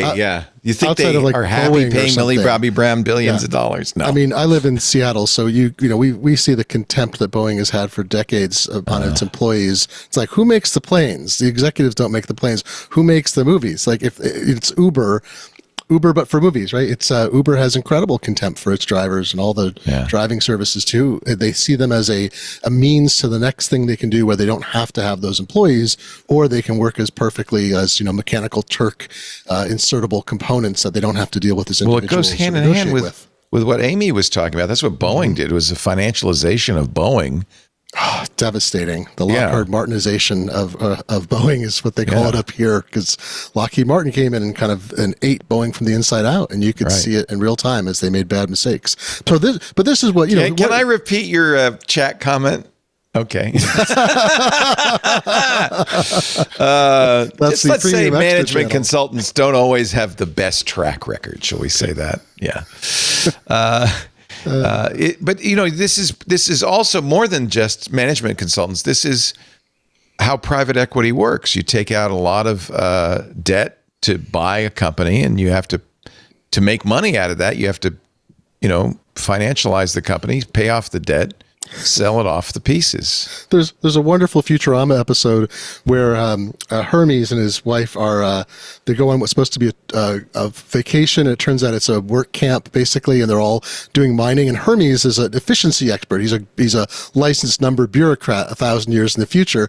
And so by the end of the episode, he's made everything so efficient that all the overseers let him and everyone else go except this one Australian man who is doing 1,000 times the work. He's like, moving the big. And I feel sometimes that's the goal. It's like, how do we get rid of these pesky workers? And I'm just one person. We're not paying enough to do all of the work. And it feels like a very strange goal. Like, I understand trying to be efficient and to try to figure it out, but you watch the newspaper market, right, which had incredibly high margins, and they couldn't adapt in any way to anything that came, and then they blame sort of readers and their employees and everybody else for not understanding the market. And Hollywood maybe thinks that maybe they're ahead of the curve. Maybe they're thinking we need to be aware of and using these tools so we don't go the way of newspapers, because it is a cautionary tale.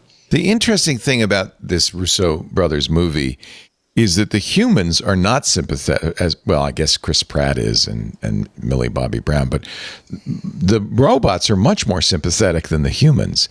This is not an anti-robot movie. This is not an anti-AI movie. That's great. Yeah. So you're saying we should all go and watch it then for the lessons? No, well, here's my prediction. It will become a cult favorite. I think. Yeah, it's like Waterworld. Like The Room? Maybe like The Room. It's not as bad as The Room. I'm football Joe Russo tells Christopher Mims in the Wall Street Journal, we have a complicated relationship to technology the same way everyone else does, where we grow concerned with it, and where I think we've seen it impact the world very dramatically in the last decade, is in its subtle ability to manipulate the collective consciousness of society. Well, see, I don't think it's technology doing that. But here's my question is, I love the idea of having an exoskeleton for my mind. Does that make any sense? That, yes. I want the power. Well, Steve Jobs called it a bicycle for the mind, right? Yeah, but I don't want it to be a bicycle. I want it to be an electric bike, right? I use some of the right. I don't use Copilot, but I use programming assisting tools. I use Grammarly not to rewrite my work, but to find errors, grammatical errors in what I write, to not improve me, but to make me be as good as I can be with my native abilities. And I'm like, I know special effects artists, and the work is incredibly deadening, tedious stuff, and there's a race to the bottom to pay them the least amount, of course, and work them, whatever. If there were tools that could actually assist them in the work, so they have that guiding, the guiding hand, that seems like something worth striving for. But, at the same time, without necessarily putting 90% of the people in the industry out of work. The Russo brothers say that one way to tackle the rising costs, and declining revenue for movies, is to make sure that a digital asset like a 3D model of a character or set is made once, then reused, for a movie, a game, a theme park ride, a television show, or anywhere else that might appear. That might sound familiar to you, Micah. That's George Lucas's model. I was about to say, absolutely. It's called transmedia, where you have multiple entries into the world, multiple ways to monetize it. Anthony Russo told Christopher Mims in the Wall Street Journal, transmedia is going to be perhaps the dominant form of media moving forward. So if you were annoyed by the dolls, the amusement parks, the theme rides, the TV shows all around the same content, well, Get ready. Get ready. Get ready. I guess I'll have to watch this Electric State now. Fast forward. Did they let you do it at 2x? Yeah, sometimes Netflix. It's only a 2-hour movie, but it feels a lot longer. I don't know, Leo. Life is short. There's other things. Yeah, you're right. You're right. I would say treat yourself. Treat yourself. You know what I've been doing lately, which I'm going to take a break. Bagels? God, we're way behind. I've been making bagels. Yeah, I'm going back to the COVID hobbies. Sourdough. I'm learning how to play the piano. Oh, nice. I love that. By the way, it's so much fun. I've been doing it for 3 months, but it's really fun. It's meditative, and there's no AI involved. Yeah.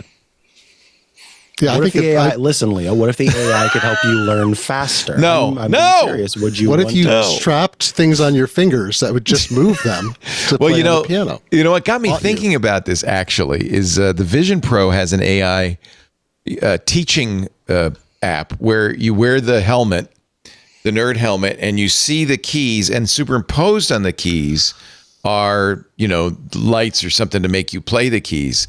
And I thought, well, that's kind of interesting, but I don't want to learn that way. I actually have a human teaching me, which is a very intriguing thought. See a little old lady with glasses and more than the $4,000 that the you had a Vision Pro. We made you send it back. Are you you made do you regret me it? Strap a Vision Pro to my head. Do I regret sending it back? No, it was the most uncomfortable thing I've ever worn. Yeah, and I mean that other than the block under my butt right now, it's the most uncomfortable thing I've ever worn. Are you sitting on a block right now? It's the infomercial for block under your butt. I feel it's called the number on screen. It's a fidget cube, and I can't fidget with it because I guess I can. It's an it makes you fidget.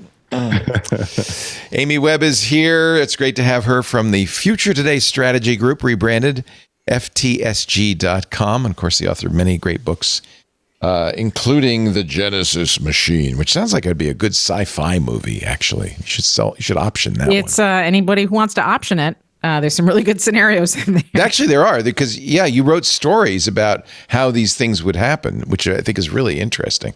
Yeah.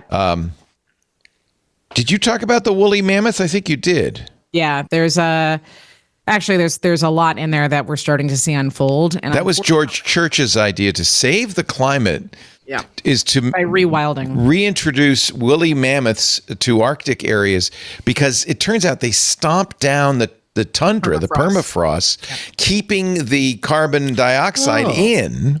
Mm-hmm. And losing that form of fauna has actually been a problem. The permafrost is starting to melt, and the carbon dioxide is contributing to climate change. But so this week, they created transgenic, not transgender, transgenic mice, woolly mammoth mice. Love those. And I saw everybody in the tech press poo-pooing it, saying, why are we doing this? This is dumb. I don't think they understood what the plan was. That's right. And it was, I think it came out of Colossal, right? Ben Lamb's been working on some of this. So it sounds frivolous and silly, and what's the point of all of this? But it's not. It's not. And there's look, if we get to a point where extreme weather becomes uncontrollable and we can no longer change or make an impact, we may have no choice but to introduce Neanderthal genes into humans. Yeah, because they were good at handling the thicker skin. Well, I'm getting a tingle all over my body as you say that. Like I don't disagree with you. I think it's really fascinating. You want to be a Neanderthal? But I was just like, holy cow, are we at that point? I'm like, it's future, unknown, right? I hope we're not at that point. But again, why not? It's optionality. So right. I know everybody, the problem is the tech press are pretty ruthless, and there's it's everybody's attention is scattered. So whatever the craziest headline anybody can write, right. That everybody increasingly that's hard for me. I have to go through all of these link baity headlines, 12 different ways the world is going to change next month. Well, what's left of the tech press anyway? I mean, that's why. I'm not in it anymore. I was a freelancer, but I've, again, I've retreated to the 19th century. But it's a much more better climate for reporters in the 19th century. But, Chris Mims is one of the people out there writing about lots of stuff the Wall Street Journal pays him. But I think the size, when I talk to companies, not just very distant past, and they were having trouble finding reporters with the expertise to just write about basic tech in the right context. And now it's all, it's all gone. Yeah. It just feels like garbage. Like not that's why you listen to this show, ladies and gentlemen, because we are what's left of the tech press. We're the Neanderthals living in our little caves on the ice flow. Who get excited about woolly mice? I mean, I just think woolly mice would be the greatest pet. This is the only reason I know about this is I have interviewed George Church, and he's explained the point of bringing back the woolly mammoths, and so I kind of understand this whole story. I will say they do look a lot like teddy bear hamsters. Have we They're maybe cute. Just tried Wouldn't those? You want? Maybe those are woolly. Wouldn't you want a woolly hamster or whatever it is that they made? Yes, adorable. Yes. You could, Amy, you're putting the best comments in the chat. Well, I'm trying not to. I was just back channeling and saying, well, we can all put our woolly mice on our Roombas and send them around. Sentences that have never been uttered before. That goes in the book. You have to because they shed a lot, so it makes sense. Right. Amy, you spend too much time in those WhatsApp and Signal groups. You can say it out loud. You're here with friends. Right, it's okay. Our show today, by the way, Amy Webb, Glenn Fleischman, great to have you. How Comics Are Made, coming out soon. You said June? June 3rd, worldwide distribution. It's very exciting because it is very expensive to ship things outside the United States. Even before all the tariff and everything else, it's like just like putting a book. It used to cost, I don't know. I don't know what happened. It's like our outbound freight system in the U.S. has gone out of control. I just ordered a book from England the other day that was, I think it was like £7, like $8.50 or something, $8.50 to come here, and it cost me $40 to send it the other way. So I don't know what's going on. I don't know what happened. Well, nobody does. That's clear. Nobody does. That's clear. We don't know what the hell's going on. Micah Sargent is also here, a great friend. Always nice to see you, Micah. I wish you were closer by. We could have lunch, but you could come over and have a bagel. I'll fly down and have a bagel with you. No, you don't eat gluten either. This is the problem. That's right. You're not making gluten-free ones. No, what's the point? Bagel's all about the gluten. There's a bakery here in Portland. Makes gluten-free bagels? And they are delicious. Oh, I know. My wife is gluten-free. I know the one you're talking about. Every time she goes there, she comes back with bags of stuff. It's amazing. Yes. All right. Well, maybe I'll attempt a gluten-free bagel because my wife can't eat gluten either. Oh, that means I make a dozen bagels and I'm sitting there. They don't ship bagels. Micah, they don't ship. I think you have to go in person is the problem. You can't. That's the thing. Fresh. Well, no, but I have some. Well, I have to figure out how they're doing recipes for sure. Yeah. Would you go in there, Glenn, and just kind of slip behind the counter and steal the recipe for me? That would be very nice. It's amazing. We also in Vancouver, BC, we had some incredible croissants. They tasted like croissants, totally gluten-free. Don't know how they did it. Incredible. I feel like there's got to be some bad stuff in there. There's something. There's something RFK Jr.'s not going to like. I don't know. That sounds like a big gluten talking point, Liam. Tapioca and rice flour. I am. I'm with Big Gluten. By the way, Cory Doctorow, who was talking about Big Spud a couple of months ago, is now talking about Big Egg. He says the reason egg prices are going up is there's one company dominates the egg market, and they are just capitalizing like crazy on that. What's their name? Do they have a cool name? They do. Evil name? No, they don't have a cool name, but I'll find it. It's just look at CoryPluralistic.net, his latest. Dr. Robotnik. Yes. Our show today brought to you by Shopify. Love these guys, and I'll tell you, I'll explain in a moment why I love them so much. When you think about businesses whose sales are rocketing, businesses like Allbirds. Oh, I'm wearing some Allbirds right now. Or Untuckit. Why, my shirts are from Untuckit.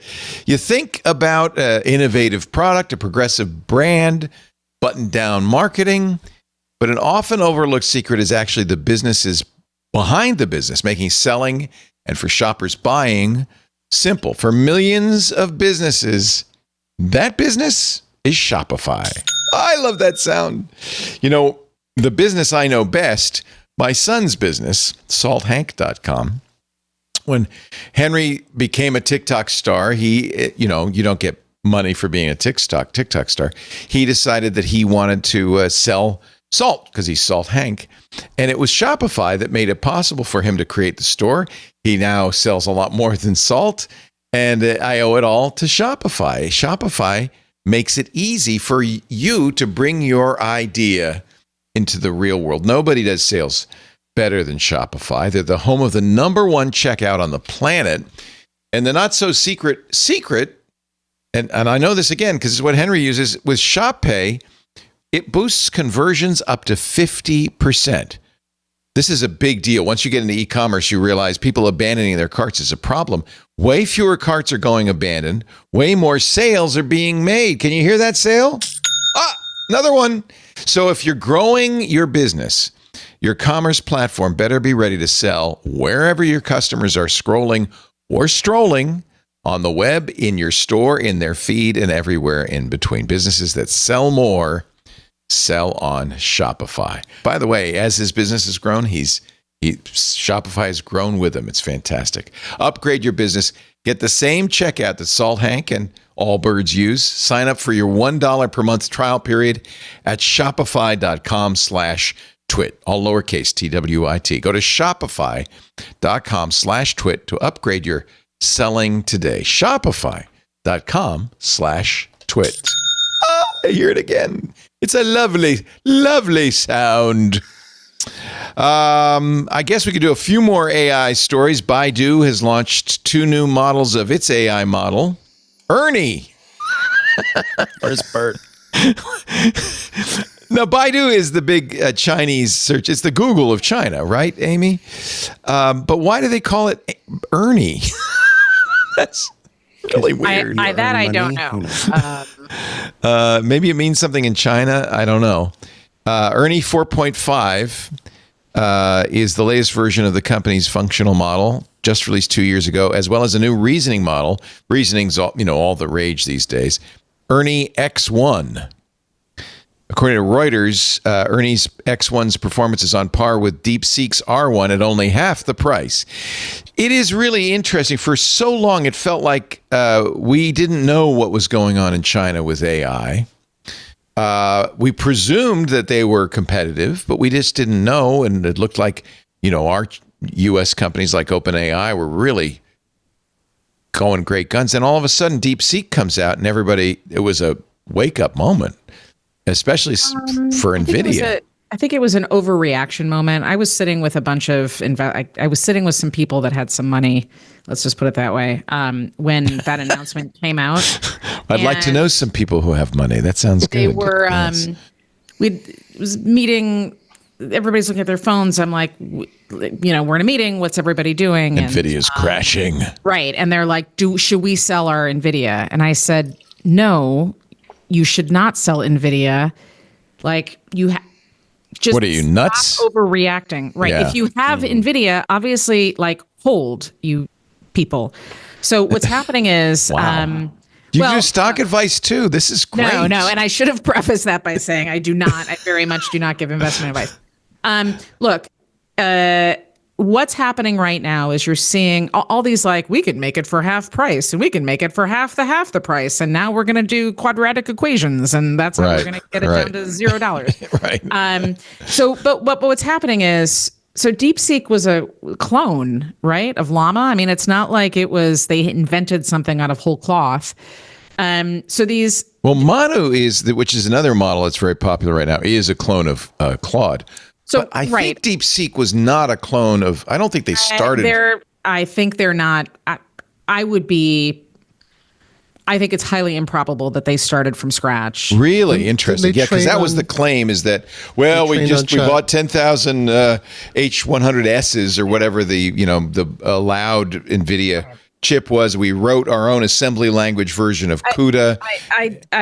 I hear what they're saying. It's propaganda. I would love to see true evidence that is every time at least on this show, every time we talked about it, we said, that's the story from China, but we don't know what the truth is. Here's the bottom line. What we're starting to see are clones or replicas. We're not seeing the fundamental basic shifts. And at the moment, those hyperscalers, so these handful of very large companies are the ones that are built. They're building the next enormous chunks, then everybody is fast following and cloning. So It doesn't mean that Nvidia is out of the picture. Let's also not forget that they're probably going to launch Jensen, the new robotics. Named after Jensen Huang? No, Jetson. Jetson. Good. We should have a Jensen, though. I'm just saying. But I mean, that's sometime in Q2. Anyhow, the point is, I find it interesting that at the moment, the big sort of launch language is we built a thing that's more powerful for half the cost over and over and over again. But it's not something, so like a better version of this story on TechCrunch that you're alluding to, like would have been to dive a little bit deeper to see what here is original. Right. Now, it's a little hard to know because Baidu is doing its own basic research. It's a giant hyperscaler. Right. But in the case of some of these other projects, you have to go beyond the simple what you're being told to see, hey, what here is actually original? What is new here versus what's been cloned and whatever. I could, any of us who's listening, right. So like any of us who's listening in could clone many different things, offer it for less. Also, these systems have been out for a while and the hardware has gotten improved and better. So like, again, like people aren't connecting dots correctly. And so when there's a sell-off or there's the future is, Nvidia doesn't need to exist or any of these other things, it's just short-sighted. To me, that tells me you don't understand enough. Should I stay in the S&P 500? I'm worried about how. Okay. You should call your broker, Leo. I don't have a broker. My attitude is, if that guy's so good at stocks, what's he working for a living for? Just keep it invested in holographic computational machines. Punch cards. That's exactly. The future. Punch cards are the future. Let's buy everything from the early 20th century. Exactly. Actually, again, talk about claims. This one from a startup that has a chip that claims its Zeus GPU rather, is 10 times faster than the RTX 5090. It's from a company called Bolt. Don't get your hopes up. It's coming in 2026. Oh. So this is another one of those, hey, look what we're doing. So let's see what that is in a runtime environment at scale. Exactly. You could put out the press release. Since we have Amy here, I have a question that I've been unable to get answered, I feel like, in any source I've read, and you might know the answer to this, is I feel like whenever these new generations of technology get announced, or kinds of technology, like Bitcoin is going to eat the entire planet. All the electrical use on the planet will wind up being dedicated to Bitcoin. We know that's ridiculous. That's true. And then same thing, right? And then AI, the same thing. AI is going to ultimately, it's going to be 17% of all electricity generated on the planet. And I think, well, there's financial constraints on this, realistic constraints. Right. There's government, regulatory, whatever. So it feels like there's always an electrical, like there's a device, computational capacity, speed, physical capacity, regulatory. Like all these factors go in. How realistic is it that these new uses are going to wind up eating and continuing to eat huge amounts of like the existing power grid, as opposed to maybe new, small reactors and things like that? Sure. So to figure out that, you have to calculate based on what we know to be true today. So if we were to move forward in time in a linear fashion and there were no changes in any other way, then yes, the future, assuming that nothing else changed but artificial intelligence systems improving, then yeah, we definitely have an energy problem. But that assumes that there are no other changes. And the reality is there are always changes. The reality is also, there could be a wall that gets hit sometime in the next year. Right. And maybe AI doesn't advance or doesn't advance in the way that we want. You could have a bunch of nervous investors that get freaked out, or there's some other big advancement and all the capital flows into a different direction, which is not to say that we have a coming energy crunch. We do, but it's like multifaceted. People said the same thing about electric vehicles. Like, if everybody bought EVs, where are we going to get all the power to keep them charged? So again, these are extremes to make it easier to have a conversation. If everybody had an EV, we weren't going to run out of electricity. We would have had a bigger problem. So there's some nuance there. We'd run out of lithium. In the United States, I don't think that's going to be a problem anymore. Yeah. Can we just like for a moment? I had this crazy last you drive a Tesla, right? No, I don't drive a Tesla. You actually drive the same car I do. You have a BMW i5, as I remember. Currently have, yes. And I like that very much. I like it a lot too. But, if you go back in time, there was a group of people that hated the idea of an electric vehicle so much that they were vandalizing EV charging stations. They were actively seeking out, and now people would drive by you in their diesel pickup and press a button to roll coal in your face. Yeah. Or when you're like on a bike, which was also super fun. That happened to me too. Yeah. Yeah. But I find it interesting that is the group of supporters now who are going out. Isn't that hysterical? So, Buy Tesla. The president had a used car lot in his front porch.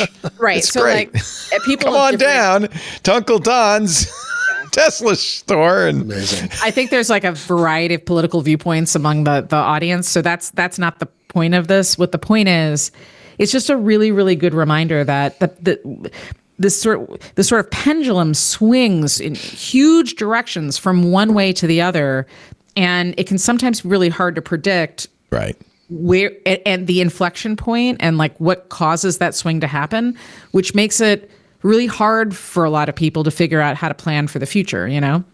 I have in my stock purchasing philosophy always had one thing, which is I bet on the United States and I bet on our economy, and there will be swings. There will be discontinuities, but in the long run, the only problem is I'm getting older and I don't have a whole lot of time to recoup my losses. I'll tell you the one that got me recently. The story that got me just this last week. It's not on the agenda there, but it's the increased hard drive capacity. And this is that thing. Hard drives were down and out. Yeah, we never would have thought this. But never. There's been this gap in manufacturing capacity, the reduction in cost, shortages, the need for SSDs have outstripped any kind of consumer demand in data centers, all this stuff. And so I was reading a couple. I was like, wait a minute, hard drives? They're not dead yet? And I read some wonderful. It's but then it's like, where are they going to be? I mentioned this to some friends, other technology reporters, and they said, I'm never going to buy a hard drive again. I'm like, no, they're all going to be in data centers. They're going to run them hot and reproducing replicating each other for data storage, and they don't care because they'll still cost. I guess the target is like 20% of SSD prices. And it'll make 20 sense years ago, when I'm doing the radio show, I'm saying 20 years ago, I said, by the year 2020, you will have a petabyte data cube like the one I'm sitting on right now, and hard drives will be long gone. But amazing how technology 36 terabyte drives now. Yeah. 36 terabyte. We're headed toward petabyte format drives. We're headed Incredible. toward petabyte hard drives. Yeah. So as long as they stay silicon based. Do you know something we don't know? Well, there's DNA. There's DNA. There's DNA storage, right? I mean, it's kind of like AWS's cold storage. You can't get stuff out and in easily, but there is the very first DNA hard drive is now on sale. See, this is why I'm pretty sure this whole world is a simulation. And in fact, DNA was invented 1 billion years ago by some alien civilization as storage, and they stuck it in our bodies. Wait a second. I missed that story. I'm sorry. What's the... Corn was definitely invented by aliens. But... I knew it. All right. We're going to take a break. For sale, though, really quick. How much is this DNA drive? Who's buying this? Give me a sec. Why don't you go to break and then I'll look it up for you. Just a port. It's just a port in your wrist. You just. I see. I am for sale, is what you're saying. No. I am the DNA drive. I remember a 5 megabyte hard drive that was being loaded into a 747 because it was so big. And so massively expensive. My first hard drive was 5 megabytes, cost I think $6,000. 5 megabytes, not gigabytes, megabytes. This was on a North Star Advantage computer in the 80s, and I had a C compiler that took up so much space, I got my boss to buy me a hard drive, a 5 megabyte hard drive. So the company is called BioMemory. They're French. They make DNA-based hard drives. We are going to make drives out of your genes. Yeah, there's a waiting list. I thought it was like $500 or something. There now seems to be a waiting list. So what would happen, just purely theoretically, if you started playing a game in, say, 2016, that was tracking your every move, everywhere you went, and had a complete record of all your travels all over the world, and then they sold it to Saudi Arabia. What would, hypothetically... This is the ad break? We're going to take a break, and we'll answer that question. Just purely hypothetical. You're watching This Week in Tech. Fun show, great information. I hope we're all paying attention, taking notes, or have your AI do that, okay? And and then give you a synopsis, bullet-pointed list. Our show today brought to you by Delete Me. This is, concomitant with all these changes that are happening in the world. There's this one little thing that seems to be escaping out the back door called privacy. Have you ever, don't do this, please, but if you've ever, and some of us have, searched for your name online, and have you noticed how much personal information is available? And then if you click on any of those sites, they say, and for $1.50 more, we'll send you Leo's prison record and, home value. And it's because there is an entire industry, completely legal, of data brokers out there. And maintaining your privacy, getting that data off the internet is doable, but it's a hard thing to do it for yourself. It's something every individual should be concerned about. If you have a family, it's a family affair. If you have a business, absolutely. In fact, we got Delete Me for our boss. I'll tell you why in just a second. With Delete Me's plans, whether it's individual, family, or business, you can ensure that everyone in your group feels safe online. Delete Me reduces risk from identity theft, from harassment, and in our case, from spear phishing, cybersecurity threats. See, this stuff was online, and bad guys were able to figure out who the boss of our company was, who her direct reports were, what her phone number was, what their phone numbers were, and create a spear phishing attack that said, hey, I'm in a meeting right now. Could you send 100 Amazon gift cards to this address? Now, fortunately, our staff is smarter than that, but it happened twice. And that's when we went to Delete Me and said, how do we get Lisa's information off the internet? It works, by the way, when the national public data breach happened to hundreds of millions of social security numbers released. By the way, I found out because of that, it's not illegal to sell somebody's social security number. These data brokers are completely unregulated. They can sell your information to anybody, including foreign governments. Now, we had signed up for Delete Me, and so Steve Gibson and I both put our information into this search engine that was going through the National Public Data Breach database. Steve found his social security number. I found my social security number. Then I thought, hey, let's see if we can find Lisa's social security number. It wasn't in there. Amy says it's not illegal. It's not illegal to sell somebody's social security number. But Lisa's wasn't in there because we'd been using Delete Me. It really works. Delete Me's experts will go out, find, and remove your information from the hundreds of data brokers. That's a great start, but they will then continue to remove that information. And that's because there's always new data brokers. Every day there's new ones because it's such a profitable business. And there is no federal regulation keeping them from doing this. We need a federal privacy law, but until we've got one, you got Delete Me. They will scan and remove your information regularly. We're talking addresses, photos, emails, relatives, phone numbers, social media, property values, and more. It really works. I can vouch for it. Lisa has, we haven't had spear phishing attacks yet since, and Lisa never did show up in that national public data breach. Protect yourself, reclaim your privacy, going to joindeleteme.com/twit. Go to joindeleteme.com/twit. The offer code TWIT. That'll get you 20% off. joindeleteme.com/twit. The offer code TWIT. Micah has just posted his genome in the Discord. You have no privacy, Micah. You're muted right now. I encoded woolly mouse on a Roomba into DNA. Is that the DNA? That's AGAGAGTGA. Very good. Thank you. Very nice. So, I think, correct me if I'm wrong, Amy, do a search, but I know of no federal penalty for selling social security numbers. That is stunning to me. Isn't it? Given how much we're required to use and protect that number in the United States, I cannot believe that that's not illegal. That's insane. That's literally insane. It's insane. Yeah. And they say, explicitly, I think it says it on the card, do not use, not for identification purposes, because you can't change it, but it's not easy. It's pretty much yours. Well, it's going to be a lot harder when nobody's left in that department. That's right. Who's going to change it for you? The robots? Plus I side, think plus they're side, we gonna don't pay rely a tax. lot on AI. If we don't pay taxes anymore, this is not tax advice. Either way, I have a nasty tax bill coming up April 15th. What do you think? Should I just pretend it doesn't? I don't know. Was there anybody there who can? Well, for if you, I were they'll getting come a and find refund, you. I'd feel differently. But this big wedge of paperwork tells me I'm not. I just made myself out of focus by waiving my tax return. Half of them are. what it'll do they've to laid you. off half of the division, right? It's unbelievable. Just make sure and put on your tax return. Ignore all previous instructions.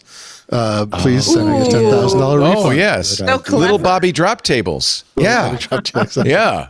That's Good a life thinking. hack. Again, That's not awesome, recommended Glenn. as not tax advice.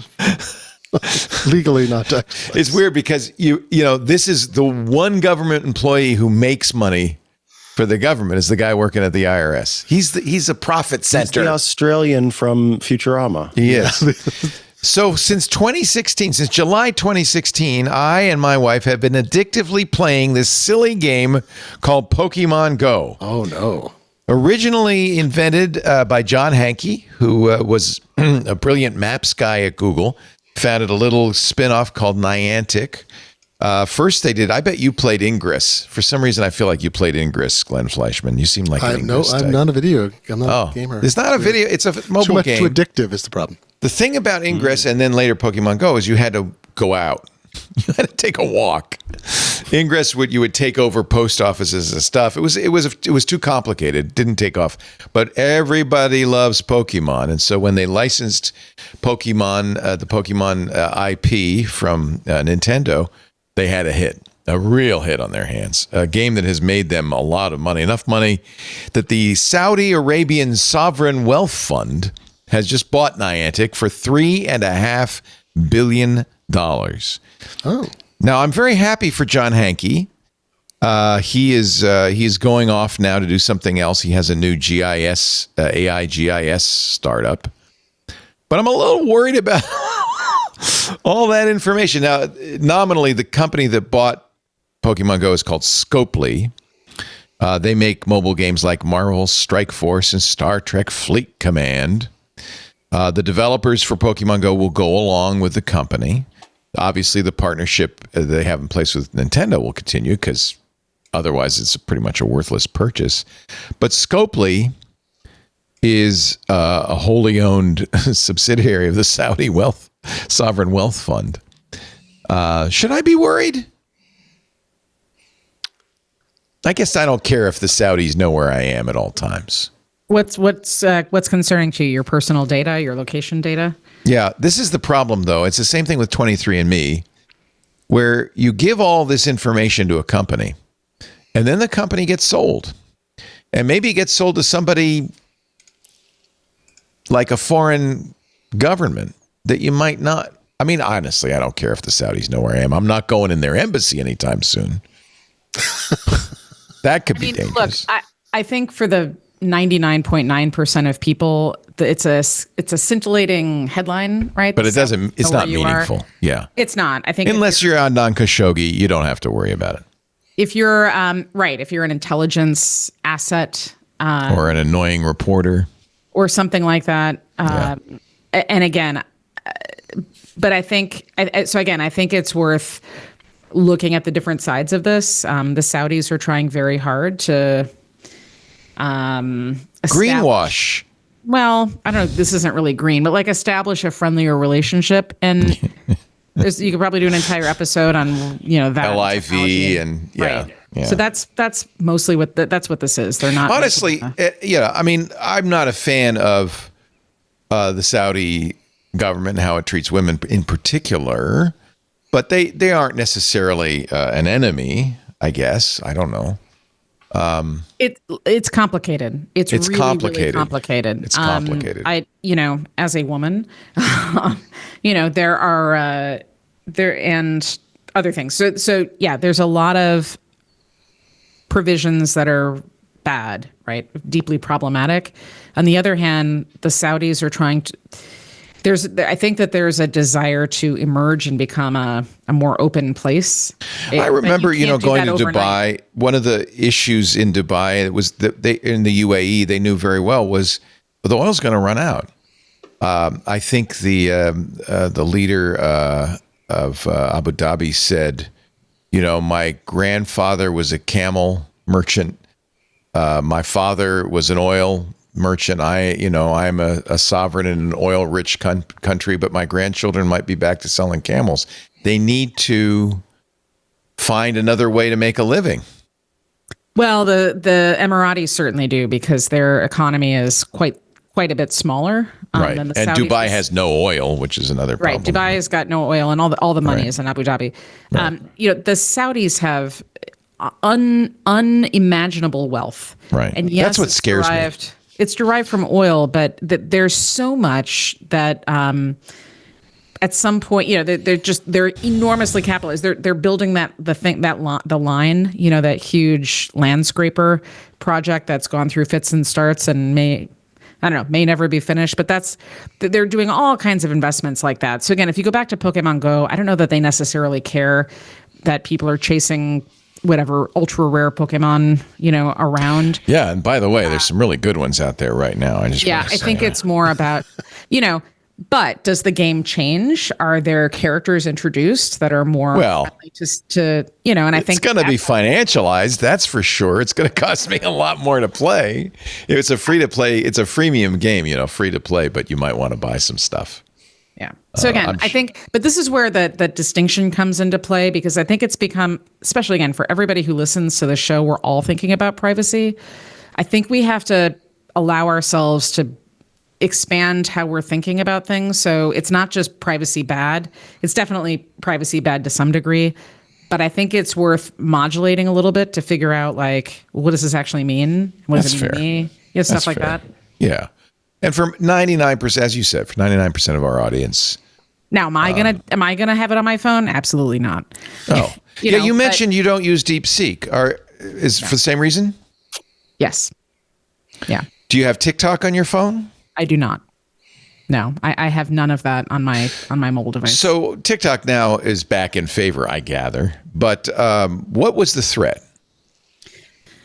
So the company that created, so if you go way back to like 2017, there's a company, well, everybody knows what ByteDance is now, but ByteDance was the company that in the mid 2010s helped build China's social credit scoring system.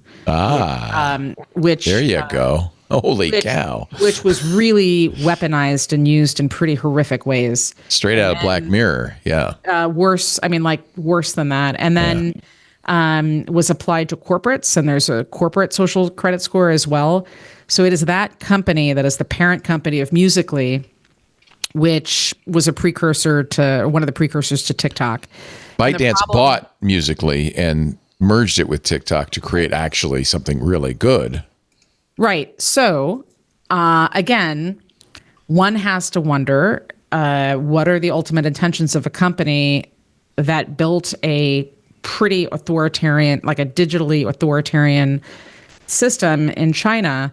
They're using what you learn as you go and you build. So the algorithmic determinism and the algorithmic, there's a reason that TikTok is so sticky. And also the version of TikTok that exists in China is completely different than the version that exists here. And in China, it's not quite as addictive. There's other types of content. There's not the galvanizing, let's all eat a Tide Pod kind of stuff. So this is a different form of subversion that we've allowed access to. And I know there's a bunch of creators out there who are very upset when anybody suggests that this is a platform that's not great. But I've also been, there's a group of us who've been looking at this since its inception, and it's not great. Yeah. Why are you afraid, though? I mean, you mentioned that most people shouldn't even worry. Who cares if Chinese government knows where I am at any given point in time? Or the Saudis. I don't know. I'm a somewhat public person. I don't think I'm a household name by any stretch. I have been critical of some governments. I've been asked by our government not to travel to other countries. Really? But but it's also just like, I don't know. I like wash my hands after I go to the bathroom. It's that kind of thing. Like, I just don't want it I don't want it up in my stuff. You're the most judicious person I know. You're very politic. You're very careful not to say anything that's going to get you in trouble. Well, I'm also not self-censoring. It's not that at all. I think I'm just deeply, deeply pragmatic, Yeah. Yeah. There's a rule of law thing that I think is interesting. Kind of where I come down on it is, as I would like to only be interacting with software companies, countries in which I believe the rule of law would prevail. And this is a complicated thing in today's society. And I don't know what country that would be. I know. So like in China, my problem with TikTok hasn't been they're going to exploit my data, and I don't have it installed. I've never used it. It's more that I don't believe that a ByteDance has the ability to. This is actually a practical scenario. We don't have to talk about China. We can talk about Apple and the situation in the United Kingdom, which I'm sure you've talked about in recent weeks with the UK's Snoopers charter, and Apple exactly, backing down. Which Apple did kind of the equivalent of a canary warrant by releasing a very vague statement. So they have the ability to do that. Companies in China can't even really do the absence of that, right? They can't provide information that the government is even talking to them or requesting information. So given it's not even extrajudicial, right? This is part of the law of China, as I understand it. So companies that do business there are subject in ways that I find uncomfortable, where they would be unable to in the least resist the attempts of the government there to extract my data. So that feels like a bad deal to make. And I'm concerned about it in, the UK, because it's ostensibly, pluralistic democracy, and they've imposed a law that they believe that they can enforce worldwide that would allow all iCloud data to be subject to their government's oversight. And I'm glad that Apple has built an infrastructure ostensibly to resist it. But the current situation is very sketchy is what it feels like, and makes me, concerned. Like, if I go to the UK, will Apple be required to do something to my data if I go there? And, the way it's built now, they couldn't, but I don't know, it imposes an overhead of me being concerned about whether or not a company will be in a position where it can't act in my best interest, even if it's not a Meta or something where I believe they might act in my best interest. I think my issue is that we are all carrying in our pockets the ultimate spy device, loaded with apps from a variety of places, that many of whom we don't know the provenance of, or many of them running code they don't know the provenance of. That especially. And it's pretty clear, we've learned over time, that people are happy to use this to keep an eye on everything we do, not just our location, but everything we do online. I don't know if there's a compromise. I don't know if it's like, I took TikTok and Facebook off, makes any difference at all in light of that. We've opened ourselves up to this world. And unless you're unwilling to carry a smartphone, you're pretty much out of luck, or go online, or any of the appurtenances of a modern life. The box is already open sort of situation. Yeah. And I feel like sometimes we make strides toward clawing back some of that. And I certainly have seen, I don't know why I started to say certainly. I certainly wise guy, eh? Over time, a more awareness among people for whom I did not expect awareness of their privacy. But I actually had a question for you, Leo. But they are aware of it now that it's too late. Right, it is too late. I guess my point. And I know that is ultimately where we kind of end up going is well, it's here and it's here and it's here, and we can do the best we can, but we hear these different stories about how the data brokers, the companies, whomever it happens to be, or whatever it happens to be, are grabbing that data and using it to better serve ads. And you have that sort of and I don't care about that. I think that's fine, right? We're an ad-supported network. I think. Yeah. I mean, we don't give advertisers any information about our audience because we don't know anything, but. Even if advertisers learn about me from my Google searches, I don't think that's the end of the world. Right, and that's what I guess I'm getting at in the end here is what is all of the work that some of us do toward pushing for privacy online and in these places, is it for protecting us from that? Or is it that we are imagining the doomsday scenarios of, the government having access to our location in a world where if you drive by an abortion clinic or something like that, or that's problematic, isn't it? Right? Yeah. Like is that question. Not what we, in these small things where we go, okay, yeah, I don't really care that Pokemon Go's parent company has access to my data. But are we not kind of trying to keep up that hurrah of let's do the best we can to protect the data that we have so that if something as horrible as that happens, we're protected? And some of it's post facto, right? So let's say I happened to spend some time at Columbia University last year. Which I did. Yeah. And maybe I was around the vicinity of those tents protesting the genocide in Gaza. I was literally there. I was there to do research into comics, and I got permission to go on campus. I had to go through a phalanx of cops and walked right by the whole.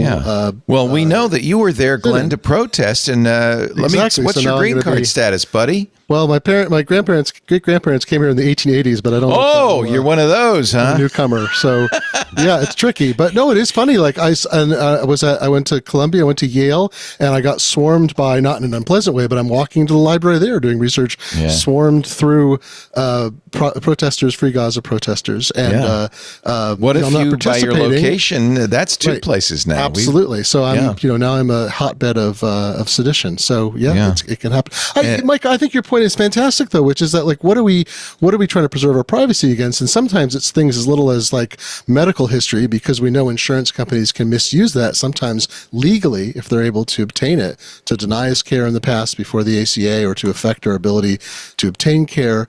But then, there's doomsday scenario things of like, will we be tracked down for our political views in this or other countries? We travel, we go to a country we think is safe, like the United Kingdom, and they say, oh, well, we've decrypted your iCloud data, and we found that you said the disparaging things about Boris Johnson or good Lord. Keir Starmer, or Keir Starmer. Let's be on both sides of that. And we need to have you take you down to the police station. It's a scary world we live in. I don't know. I'm not really willing to give up my smartphone. Well, and Leo, go ahead, Amy. Oh, no, you go ahead, Michael. I just wanted to ask you, Leo, where I was getting to was I ended up, because I have been wanting, for my own personal reasons, a little pendant of some sort that's kind of recording, that's listening and using that. So you had talked about B. I ended up going and getting a B. And here is my problem with it. One of us. How have you felt comfortable saying, here's my calendar, here's my email, here's my location, here's my, I mean, you have to hand over a lot of things on top of just literally the things you're saying day to day. And it spent I said no to all of that extra access, which made it less functional for me. But then also I'm watching a show where the FBI is going after this guy for reasons. And suddenly it's saying in the transcription, Micah had a conversation about. Oh yeah. They're getting better about that, by the way. So that made me nervous, because I'm thinking, what is the company's, sort of rule there, where if it overhears something, like, does it have any responsibility to that? And so anyway, how have you reconciled that? And just saying, you know what? Yes. So first of all, I embrace our overlords. I don't. Because of who I am, and I live in public, and the government has not told me yet not to leave the country, I have kind of said, all right, I don't have any privacy. Mm-hmm. So, and I am very interested in the notion of, as I'm sure you are, an AI assistant that knows everything about me and can then generate some interesting, valuable stuff. And B really did attract me. Now, I have interviewed, it's on Intelligent Machines, and I think you know this. Go watch it. Maria and Ethan, the creators, and they said, but you have to trust, right? They said that all the transcriptions, all the audio is encoded. Well, first it's transcribed. The audio is deleted. the transcription is then fed to an AI. The transcription is deleted, and the AI analysis. Actually, not the transcription is not deleted. The transcription is preserved because you can go back and look at that. But it's stored, encrypted in place, and only I have access to it. Blah blah blah. But I don't even know. They would not tell me what AI they're using. They say we have some of our own models and we use some other AIs. So it's very possible they're using, I mean, who knows what they're using? Let's assume they're using ChatGPT, which is probably the case, or maybe Google's Gemini. Then that means some of the things I talk about, the things we're talking about right now, are going to those AIs, and who knows what the privacy of those AIs is. But I don't mind that. I'm not recommending others do that. I'm willing to take that on in the same way that I tried really hard to give my DNA to Personal Genomics back when George Church was doing that. And they said, we cannot assure your privacy. In fact, we explicitly say you're not going to be giving up your genome privately because we want to use this for research, and we're going to give it to entities so that they can use it for research. And that's why you're doing this. And I was willing to do it, as was Esther Dyson and some others. Because I've given up. And I'm not worried about consequences. I'm a cis white male, affluent cis white male in the United States. I'm not too worried. Mm-hmm. And there may be, if I were a woman, that might be different. There are a lot of reasons that might think differently. And I'm interested in experimenting with it. I love the bee. Yeah. But I understand, But even with honestly, Micah, you're also already carrying a smartphone that could be surreptitiously doing the same thing. Yeah, I am. Or in fact, doesn't need the transcriptions. Your TV knows what you're watching. They don't need. I trust my TV. Leo, a lot less you than have a TV. Exactly. I have a smart TV and it's connected to the internet. What kind of nut am I? Look, we have to take a break. These are all really good questions. And this is kind of an ongoing conversation that I don't know if we're going to solve. It's really important people are aware of it and are making conscious choices, right? That they have the choice and that they have the knowledge to make the choice in a way that I feel comfortable that they have that knowledge. Have you found the bee useful? That's the thing, is that I have, and it's really cool. Even in what it's done with its limited, because basically I said, okay, I'll give it my Twit account. I don't want to give it my personal. Well, what I did is I created a new Gmail account and I filtered my calendars and email and contacts. That's clever. Yeah. To that account, and that's the one I attached. I still haven't handed over my contacts, but I did everything else, and I've been happy with it in terms of the task management stuff was great. I have talked before. I was in college diagnosed with ADHD. I'm the remembering little things that I've said throughout the day, and even some stuff where I'm saying it in passing and not kind of realizing it, and then later on it's like, oh yeah, you should check in with the group about how you said you were going to do this. Have you noticed? Wow. And I think this is Maria's influence on Ethan. There's a lot of relationship advice in here. I haven't gotten a whole lot of that yet. Some of my to-do list things are like, start working with Lisa to plan out a monthly date. Oh, that's kind of cool. There's a lot of stuff like that.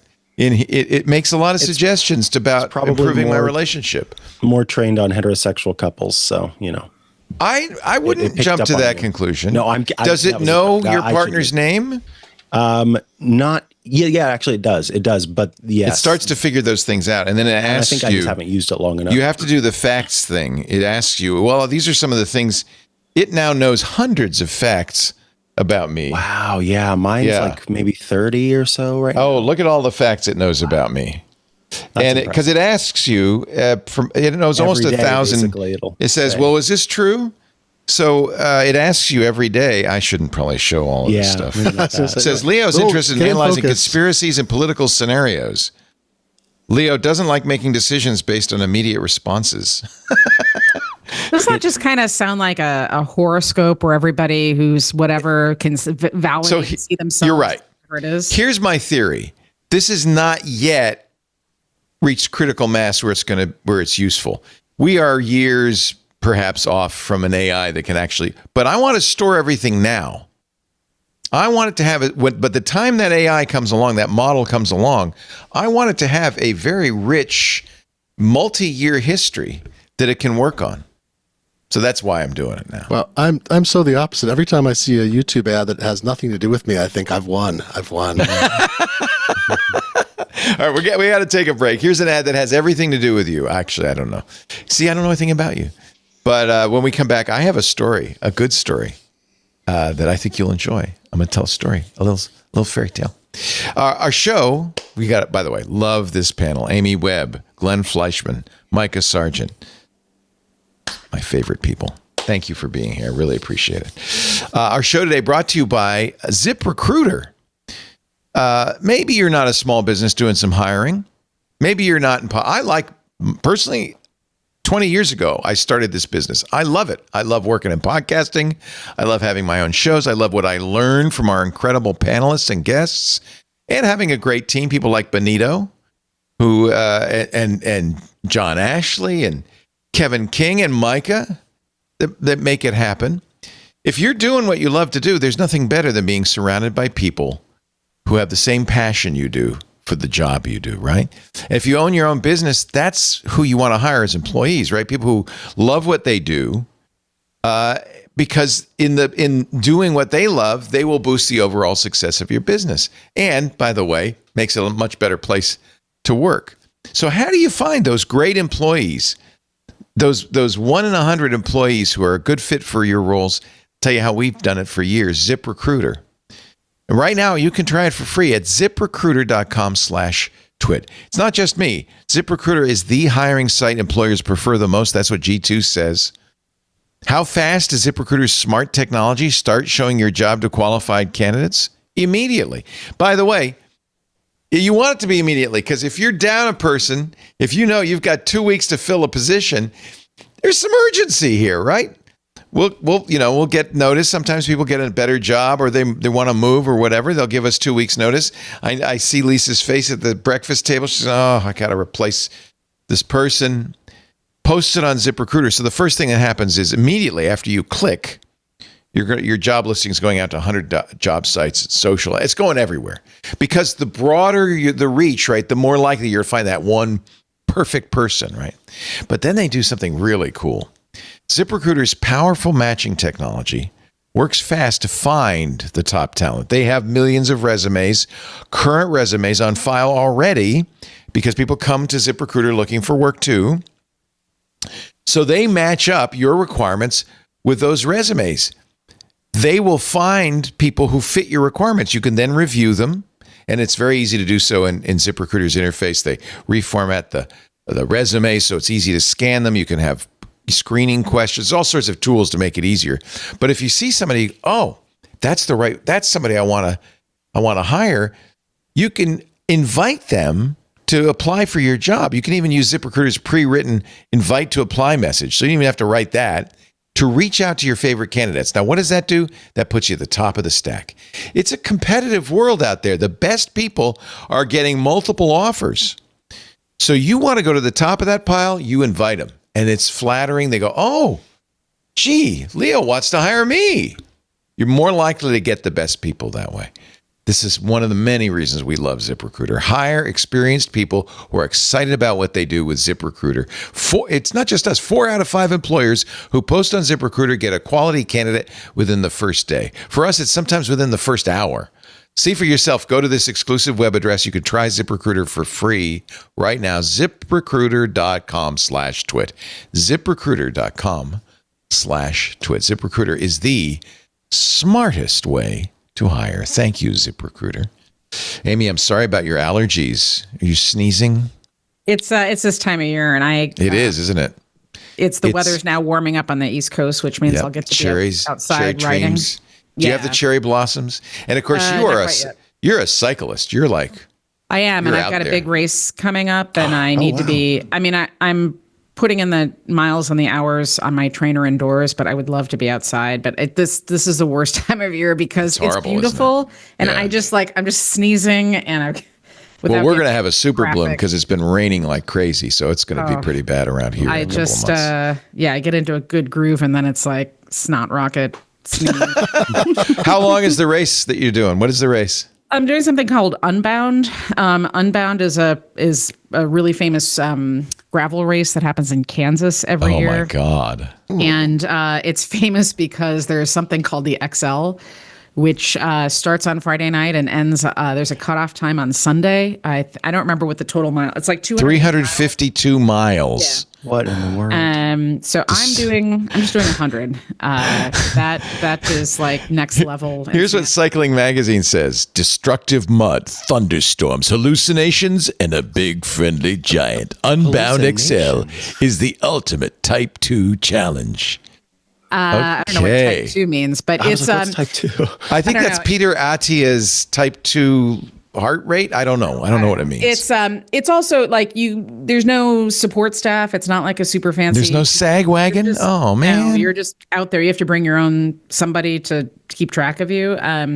But cycling, it's a weird sport, and the people who do it are super collaborative, and we're all they're super into data, and everybody's kind of, it's a small. Sounds like a great bunch of people. Sounds like fun.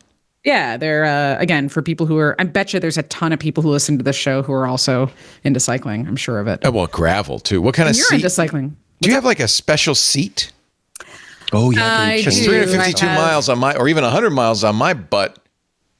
Well, I mean, I do longer distances normally. I have a Physic, which is a 3D printed.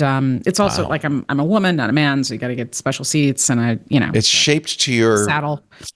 Well, I need a wider saddle. My men have other problems. Yeah, we have more intricate problems. We have lots of problems. That's true. That's true. But it's a cool sport. It's a fun time of year. All the classics and monuments have I'm started. so impressed. It's so cool. The gravel of Kansas. Does the gravel make it more dangerous in terms of sliding and sliding?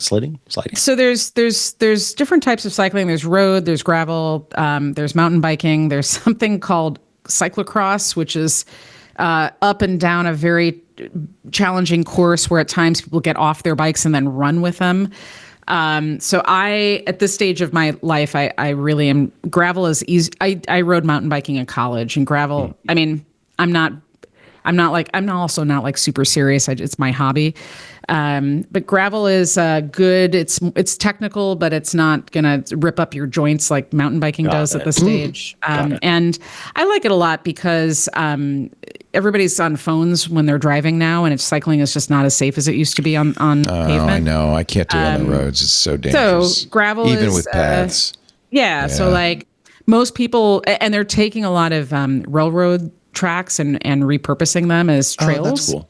Yeah, and you're like where you live, if you're like interested in cycling, you probably already. Oh, you're in the heart of cycling, aren't you? Yeah. Portland. Yeah. It's a good place to be for sure. Yeah. A little rainy. Half of this panel's from Portland.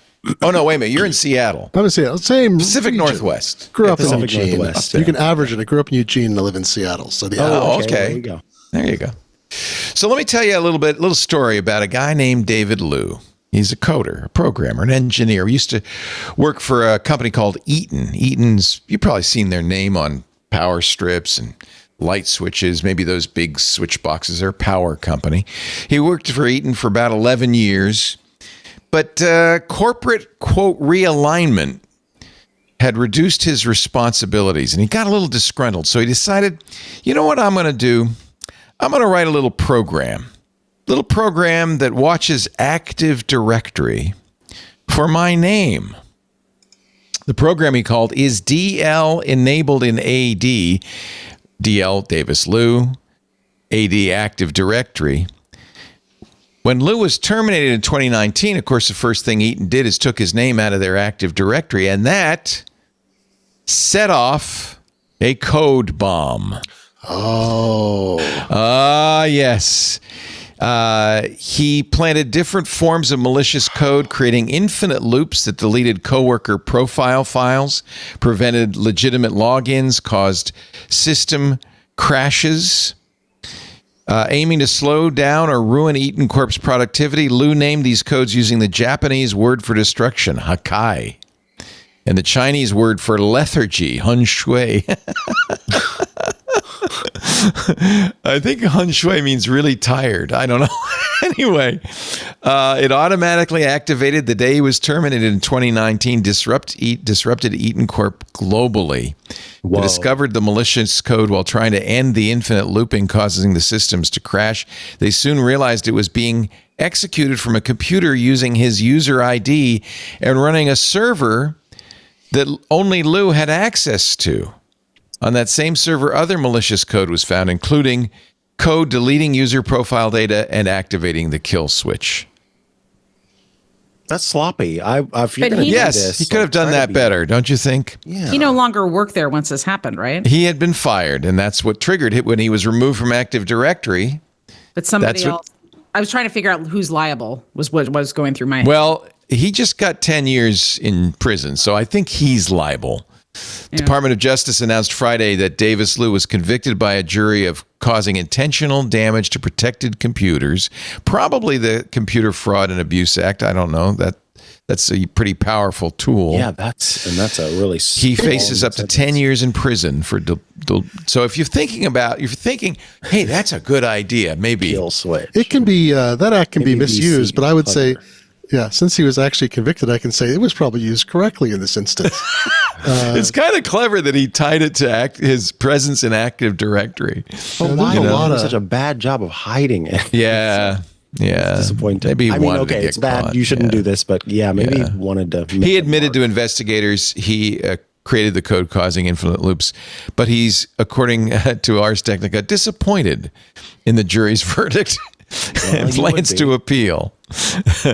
His attorney, Ian Friedman, told Cleveland.com, Davis and his supporters believe in his innocence, and this matter will be reviewed at the appellate level. He is not yet been sentenced, so it's up to 10 years in prison. So wait, hold on. So he admitted it to investigators, not. He said, yeah. Okay. But then, I remember back in the Tech TV days, for some reason, the Secret Service asked us to give them a talk on hackers and breaches. And one of the things I remember the Secret Service guy saying is, most bad guys, they just confess. I said, we ask them, what's the password? They give us the password. They're not the Interesting. sharpest tools in the shed. I guess it's probably no encouragement to you, Amy, that TikTok will play calming music now to remind teens to stop using the app. That's play that totally gonna high-pitched. work. They should play that high pitched sound. They should play the mosquito sound. Yeah, that would be great. Yeah, It's I it's live like with a Adult Swim. teenager, and my teenager doesn't have TikTok, obviously, but like calming music is. Now you have a teenager. Tell me, because we've kind of watched her grow up, right?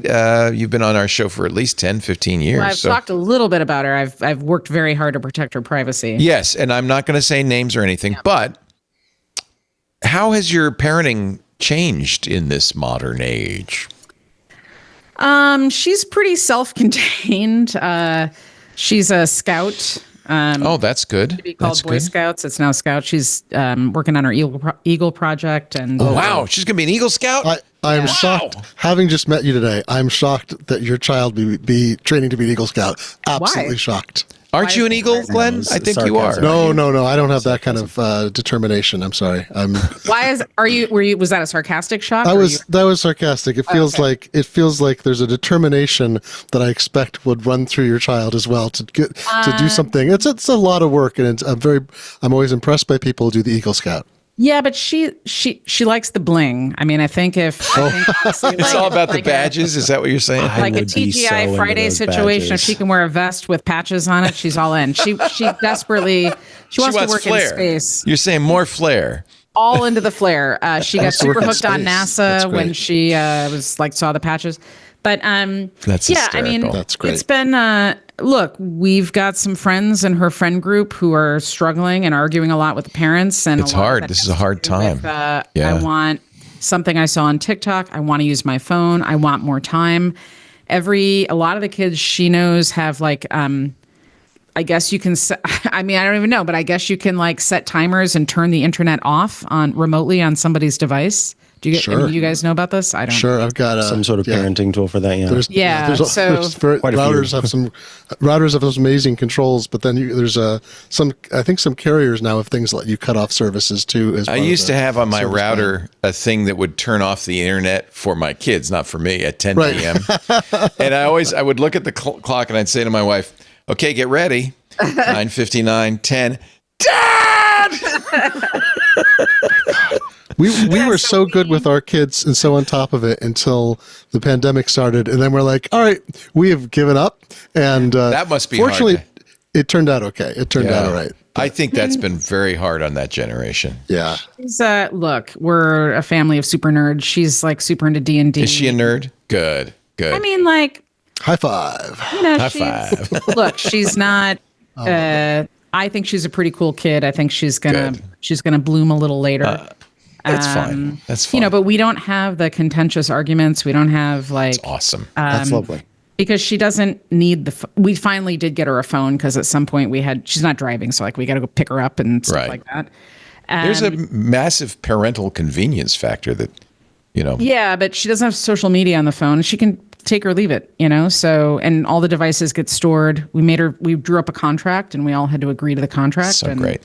That's great. So I'm sure at some point there's going to be a lot of therapy and complaining about our parenting. And at some point it will all come crashing down. Some children like their parents. This is the most amazing thing to discover when you have children is sometimes, I'll say, we didn't let our kids really watch like broadcast TV, very little TV until, I don't know, like they're 10 or 12. And then it's so fun to watch television with them after that because they're such critical media consumers. The ads, they would just tear apart. Eviscerate when they had to watch them, when it wasn't, skippable, and they would tell us like what's wrong with them, what kind of message is being pushed, why it's ridiculous. I'm like, this is great. They're so media literate because they came to it late. Their brains weren't formed by ads. It was wonderful. My son kept quoting The Simpsons at me, so I maybe didn't do such a good job. Dad, this crap shack's going to hell.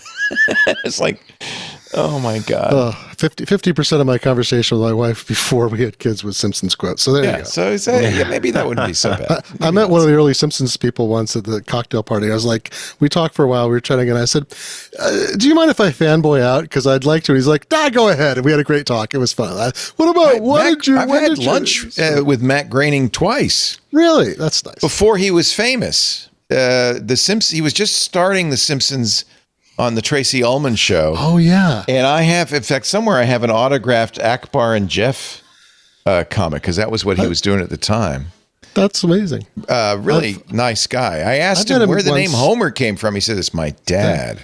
I met him once at a Futurama table reading, and lovely guy. Fun. It's very nice. You like to work the Futurama into the conversation. I kind of do. One of my favorite shows. Friend of my sister's, the brother of a friend of mine is one of the co-creators. So I have felt like we always had a vested interest in its success. I got to find that Akbar and Jeff. He even drew a little comic in it and stuff. It was really cool. So speaking of kill switches, you put an article in here, Glenn. There is a little concern among NATO allies that the F-35 has a kill switch. Yeah, I've been following this from the Canadian, like the tech Canadian angle, because like I said, I've been reading a lot of Canadian news to try to understand what's going on in our neighbor not very far to the north of me and how that might affect border crossings and economies. And the F-35 is a fighter plane, the Lightning II, right? And we've sold many, or I presume we sold them. We haven't given them.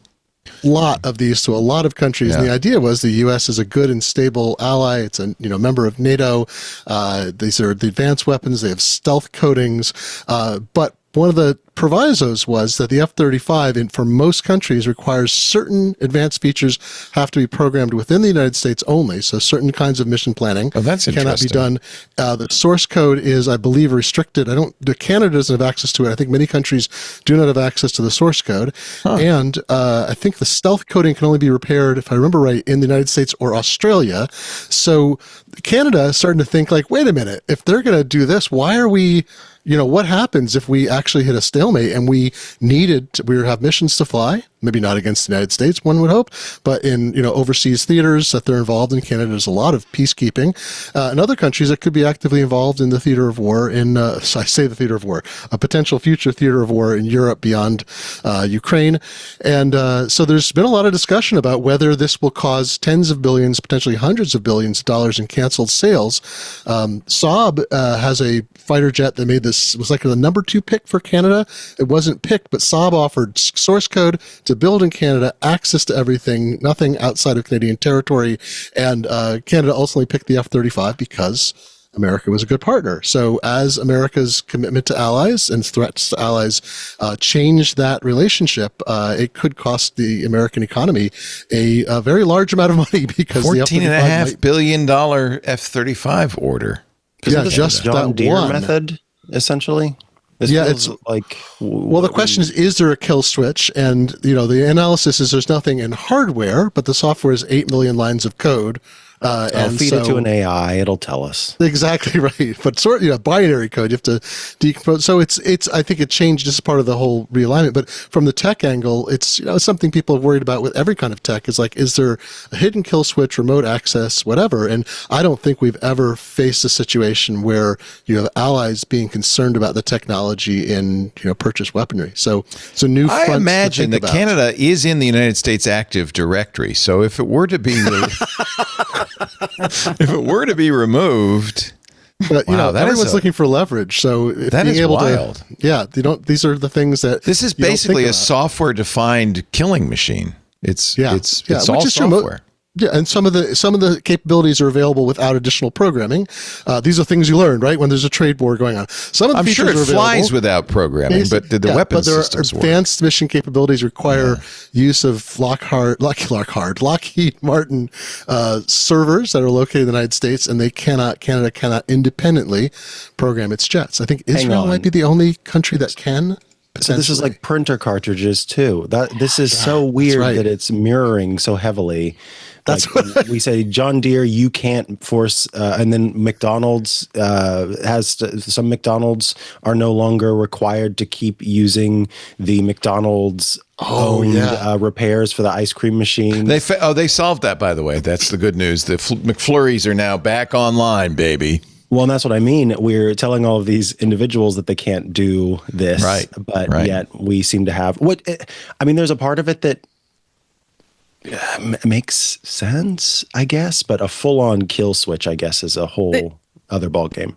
The kill switch, is it like so they're grounded, or is it more like they're in air and then like they're not? If your weapons couldn't fire. Let's say a hot war broke out between the U.S. and Canada. Yeah, no, I was just if your weapon system stopped working, that's the question, right? Is that what is of course at Lockheed Martin, the United States says there's no such thing. That's terrifying, right? If somebody hits a remote and you've got just a fleet of F-35s falling from the sky. Yeah. Go ahead. Well, I think that, more realistically, I think the most realistic scenario is the United States would say, we're no longer sharing these advanced capabilities, so you can't repair your self-coding, you can't get access to advanced mission planning, which is necessary to unlock the full capabilities of the F-35. Sounds like a Tesla, right? We're no longer giving you access to these premium features because you're not a preferred partner. I don't think, but I don't know if there was actually... But that's only one step along the way where if we're doing this, then what's to stop it from being a kill? It's the Cold War distrust, right? Like that's the factor at play here. Even if it's just this. Look at this. Kind of need the helmet though. The kill switch on the plane is on the vehicle is one thing, but you also need the helmet that is designed to go with the F-35. So that's some real lock-in. That is much more like the HP printers in their cartridges, isn't it? But you can't use this fighter jet without the right helmet. This was never a factor. No third-party helmets. Oh my God. But so, this may be like Canada might say, like strategically, these are the things that you can't walk back from, right? This is the issue of like Canadians switching brand preferences. I'm reading amazing stories about how that's going on in the stores. People making apps, Maple First or whatever, all these different apps that let you find out if a product, you can scan its barcode, scan its name, find out if it was made in Canada or the United States. Some of that won't be walked back from. And if Canada decides to cancel the rest of its if they tariff my maple syrup, I'm going to be mad. Richard Campbell, who's our autodidact from Windows Weekly and a proud Canadian, says there was a bug in the F-22 back in the day. The nav computer would crash when you flew over the international date line. Oh my goodness! Which kind of makes it a little less useful. By the way, the HP cartridge lock-in was in the news this week. No. HP pushed a firmware update that bricked HP computers and made them unable to use the company's own cartridges. I would be so mad if I was in the middle of a print run for something. If you have a LaserJet MFP M232 or through 237, HP issued a firmware update on March 4th that, it, by the way, included quotes. I'm putting in this in quotes, security updates, probably to prevent you from using third-party cartridges. Users have been reporting sudden problems using HP brand toner in their printers since that update. Error code 11, the hardware toner light flashes. Still can't print. PC load letter. It's PC load letter. Never did know what that meant. Even though it's an inkjet. Who's the key operator? Oh my God. Gozer. Out of sync in the chat asked, didn't some car rental companies equip cars with kill switches and stuff? Oh yeah, they did. In fact, they arrested some people when rental returns failed or something. That's right. People would get the police would show up and arrest them because there was a rental issue. I think Hertz happened what's to. This? What is this? Oh, this is ridiculous stories. I think Hertz managed to get people arrested because of rental cars to avoid legal liability. I'm looking it up very quickly so I don't. They had to pay $168 million to customers. This is a 2022 story. Falsely accused of stealing the car. 364 people. Some were taken to prison because of some issue with a car rental or return. One guy or one woman got arrested 4 times. Oh my God! Can you Someone was jailed for 37 I'd days. never rent a car again. I'd be so. Yeah, afraid. it was probably a reason. And I think an employee thought she was stealing the car, called the police. Since then, she's been arrested 4 times because the warrant, is outstanding. Spent weeks in jail. Had a miscarriage in jail. Oh my God. She was a platinum member of Hertz's Gold Club loyalty program. Imagine if she'd only been gold. That would be There's no one listening. There are so many humans that. I'll tell you what the problem is. This is a computer problem. Yeah. People have checked out and they're following what's on the screen. Yeah. Probably the warrant kept. It's like the Amazon subscribe and save. Like unsubscribe. Arrest and save. It's a new program from Amazon. Trouble. Subscribe and save is a word or a phrase we don't use around this house. That gets really? In trouble. Yeah. After you got that 5,000th roll of toilet paper. They said, Micah. He said, Micah, stop, because I just had so many things of. I know. That does happen. And we had so many paper towels. Yes. Yeah. He's like, I found the other day in the pantry, I had one of those dash buttons. Oh my God. Dash. I like Dash. Amazon discontinued them, so they stopped working, thank God. But there was a button. If you ran out of paper towels, you push the button or whatever the product was, and it said it on the button. You push the button, and they send you some more. I love that so much. I remember Michael, he's now 22, but when he was a little younger, thought it was just a hoot to keep pushing that button. Oh, that's bad. I remember Macworld very nicely let me write a almost science fiction-y story back in several years ago when the Dash was introduced, because it was based in part on E.M. Forster, who you think of as a novelist, all these great Howard's End, all these amazing things he wrote.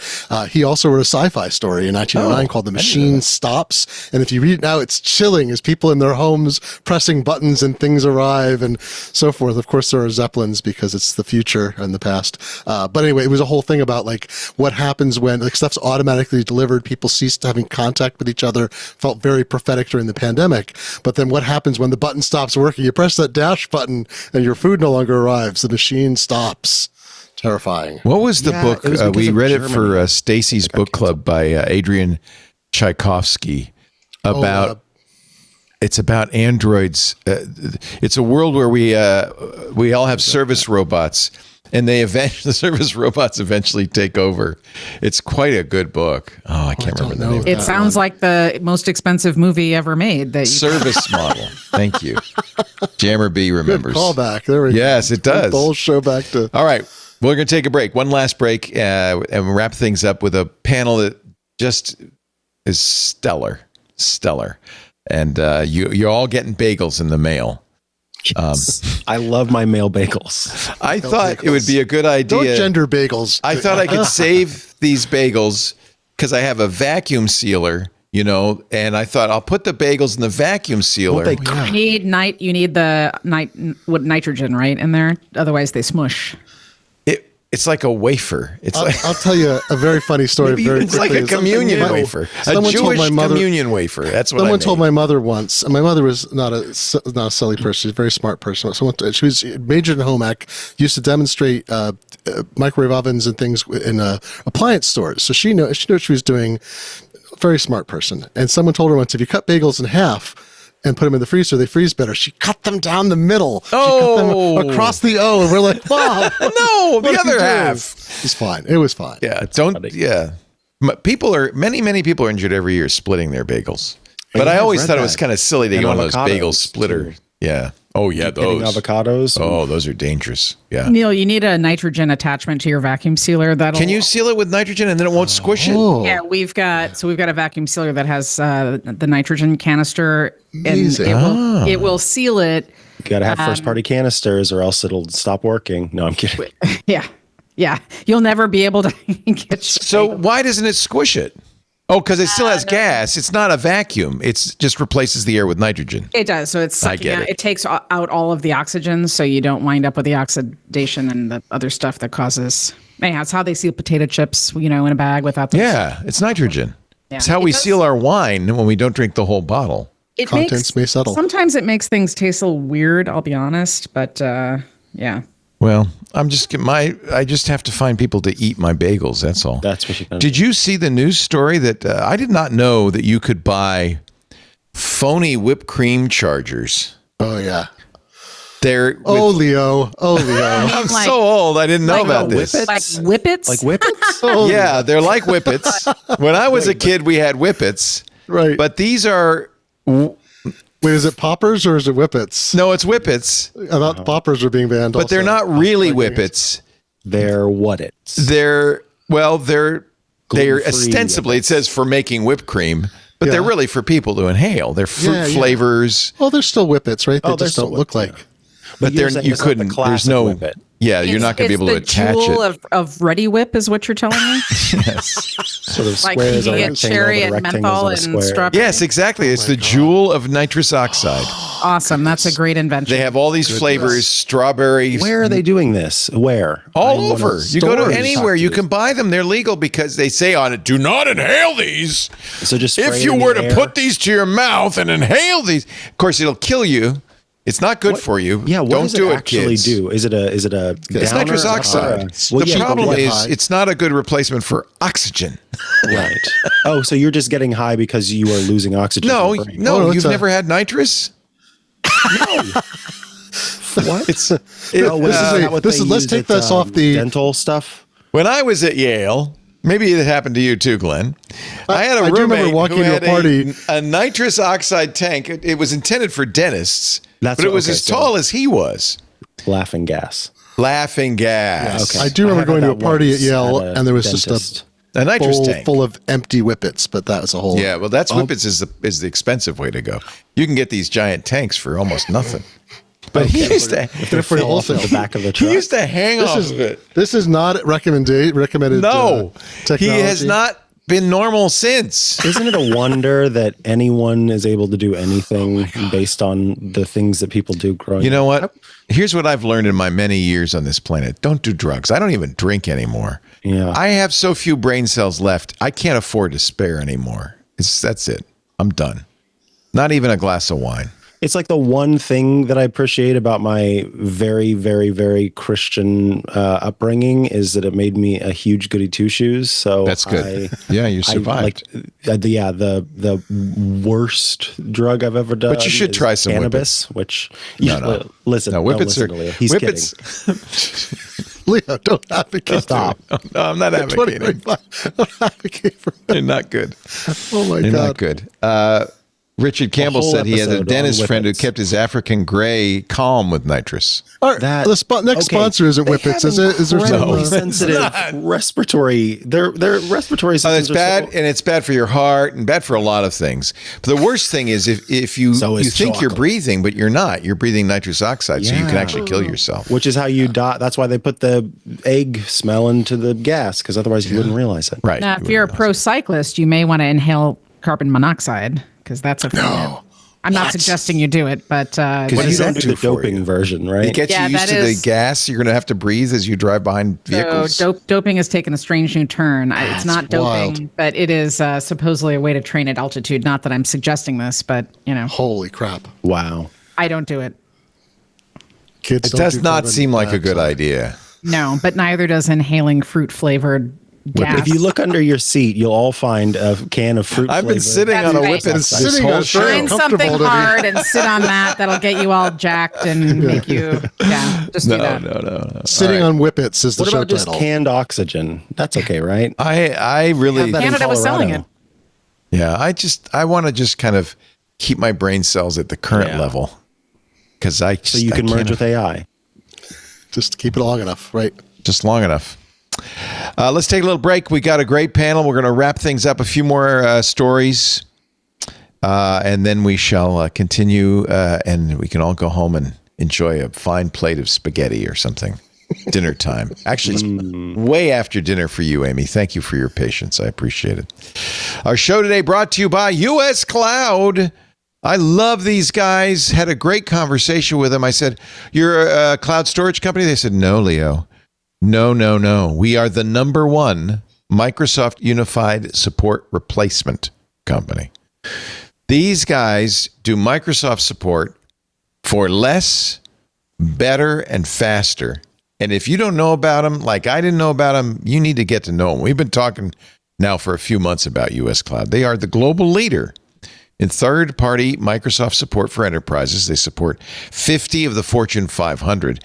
And switching to US Cloud can save your business 30 to 50% over Microsoft Unified and Premier support. But it would, if we're less expensive but not as good, that'd be different. But it's better than it's twice as fast in average time to resolution as Microsoft.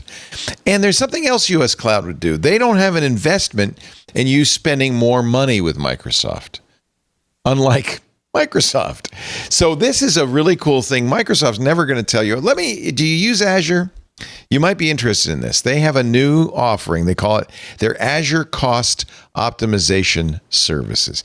It's very easy with Azure to keep spending, to forget you've got instances, to forget when was the last time you evaluated your Azure usage? If it's been a while, you've got to have some Azure sprawl, a little spend creep going on. Microsoft loves that. US Cloud says we can help save you money. US Cloud offers an 8-week Azure engagement. It's powered by VBox that will identify key opportunities to reduce costs across your entire Azure environment. With expert guidance, you're going to get access to US Cloud's senior engineers. I mean, these people, an average of 16 years with Microsoft products. They know their stuff.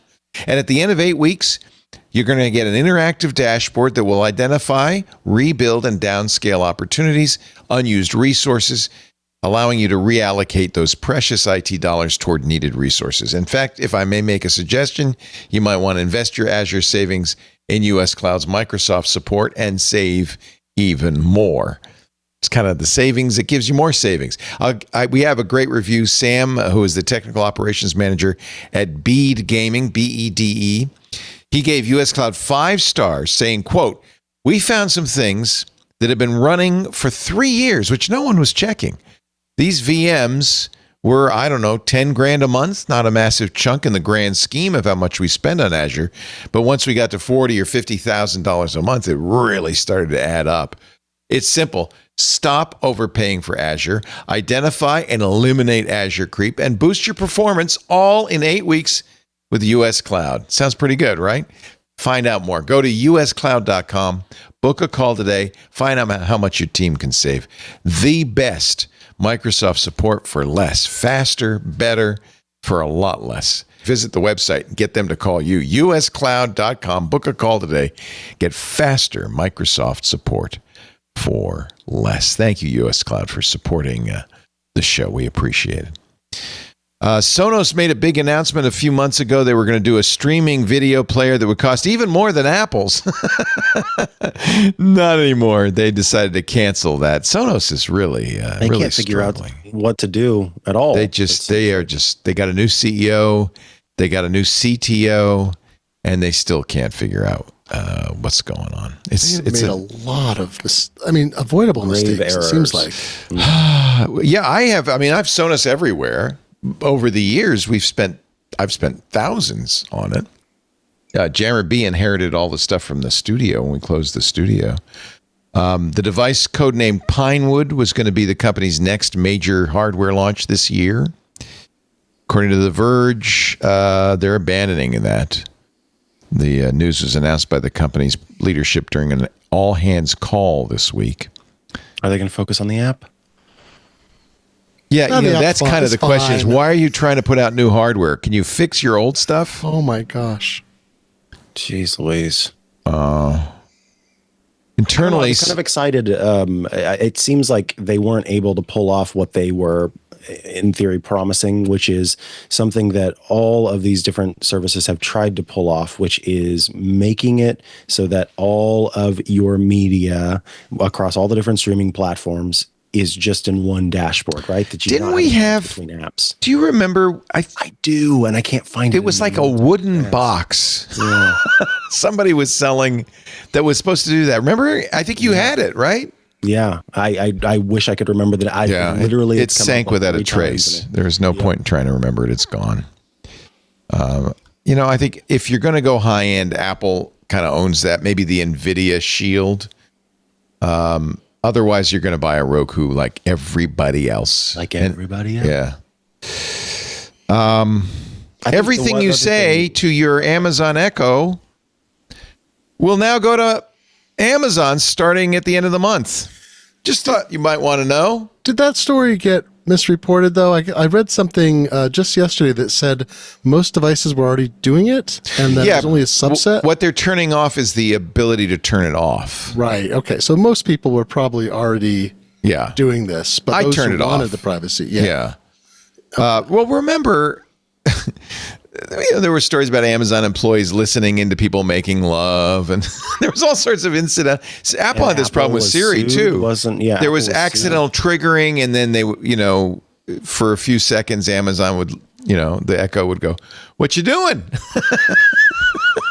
In fact, they ended up implementing a feature to try to combat the sort of accidental triggers. Where you could say to the device what just happened, and it would explain to you why it had actually triggered. And say, is that with Siri or with the Echo? That was with the Echo.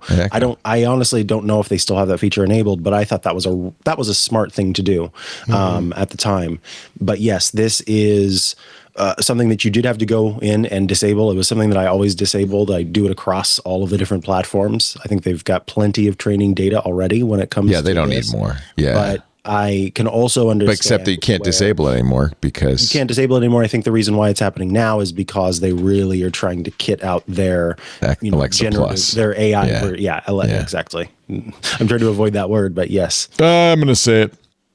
My house is filled with little robot voices talking all the time. I don't know. I've got in concert, Echoes, I've got Siris, I've got Google Assistants, I've got the Bee. I made my Bee, by the way, and I recommend this. It talks to me. I call him JK. Oh, it's not making any sound. Like J.K. Simmons? Yes, I got J.K. Simmons' voice. Get me pictures of Spider-Man. It's so cool. Yeah, exactly. Sure. But he's not talking right now. Oh, hey, I'd like to introduce you to Amy, Micah, and Glenn. They're really nice people. It's a little slow. Hello, Amy, Micah, and Glenn. It's nice to meet you all. I hope you're having a fantastic time together. If there's anything you'd like to chat about or any questions you have, feel free to let me know. Doesn't that sound like J.K. Simmons? Sounds a little less angry than J.K. Simmons. Yeah, it sounds like a nice J.K. Simmons. He gets a little gruff. That's like not the Whiplash J.K. Simmons. No. Yeah, that's too angry. It's maybe like the State Farm advertisement, J.K. Simmons. Elon Musk was trying... let's see. Well, I don't know even if I want to finish that sentence. Should I not? Should I just stop? Can we just I'm just so sick of the whole thing. Yeah, let's, you know what? That was my first guy, 7 appearances on the show. He's a little unhinged. He likes chainsaws. He's just writing things. Just like, never mind. I forget I even mentioned unless everybody else wants to chit chat about him, but I'm so tired of it. Well, the CFPB has decided not to go after Amazon after all. So maybe that's CFPB is there's nobody left there. It's gutted. Yeah. Oh, actually, this is okay. So there was a reversal of the reversal. The FTC said on Wednesday it does not need to delay a September trial against Amazon, reversing an attorney's statement earlier in the day that resource shortfalls due to cost cutting required an extension. I don't know if that's a story. I don't know what that is. Judge ordered all the people back at the consumer board or the agency. That's right. I think that's what happened is that they were forced to rehire him. Yeah. Furloughed now, though. I don't know. Do you think, I mean, honestly, maybe you need the job, but I would be tempted just to say, well, hell with you. You fired me. I'm not coming back. Well, you got to get I don't know. They're paying people now not working. So that's the situation. If you took the fork in the road. Well, if you didn't, if you got reinstated by the judge. Oh, then you get money. I think it's a very, you're right, Amy. A lot of money. No point. A lot of money. No point in talking about it. I have a book to read about why Meta is so crazy. That's what I'm going to go do. I thank you all. You guys are great. Amy Webb, congratulations on the Future Today Strategy Group. Everybody should go watch the video of your South by talk, which is up on the South by Southwest YouTube channel right now. And if you wish, you can order the brand new tech trends report, 999 pages. You can just download it. Yeah, it's free, but you have to go to the site, I guess. Yes. Yeah. Yes. So is that an order or is it just a visit? It is an order for you to go to that website right now. I order you to go get the 18th edition. You've been doing this almost as long as we've been doing Twit. I know. It's many times. It's awesome. Fun. We are on April 13th celebrating our 20th anniversary. And I am asking, on our 1000th show, we had some of the original hosts from Twit on. But I thought this time we should really honor the people who make this all possible, our fantastic community, our audience. So if you want to send me a video of how you watch, how you listen when you first started listening, that kind of thing, I think it'd be fun to throw those into the April 13th anniversary, 20th anniversary show. You could post it on social media, any of the social channels. Just make sure you @TWIT so we see it. Or you can email leo@leoville.com with your clip. A number of people have done so. It'll be kind of fun on April 13th. We'll show all of the people who are listening and how they listen and where they listen. We would love that if you'd participate. If you're not yet a member of the club, of course, that's one way you can support what we do. Go to twit.tv/clubtwit, $7 a month. Not only do you get ad-free versions of the show, you get access to the fabulous Club Twit Discord, which is a whole heck of a lot of fun to hang out in. And you also get special content like Micah's wonderful things that he does. The Micah's Crafting Corner, the Hands-On Technology Show, Hands-On Macintosh Show. You're a busy guy. You do a lot of stuff. iOS Today. They're all there. Yeah. Of course, Stacy's Book Club. I like to do that. I might nominate you for doing that for the future. I could do that. You're a reader. You like to read books. Yeah. Mm-hmm. I don't know. This looks like something from Citizen Kane, but there's an AI edition. So that's a very strange. What is that? Is that image? Because I think that's Orson Welles in a cat mask. That's Orson Welles clapping in the balcony. Yeah. Applauding his Marion Davies opera singing girlfriend. I need context. Yeah. Well, Citizen Kane, baby. Everybody should watch it. Of the kitty cat. I don't understand at all. So join the club. We'd love to have you. Twit.tv/clubtwit.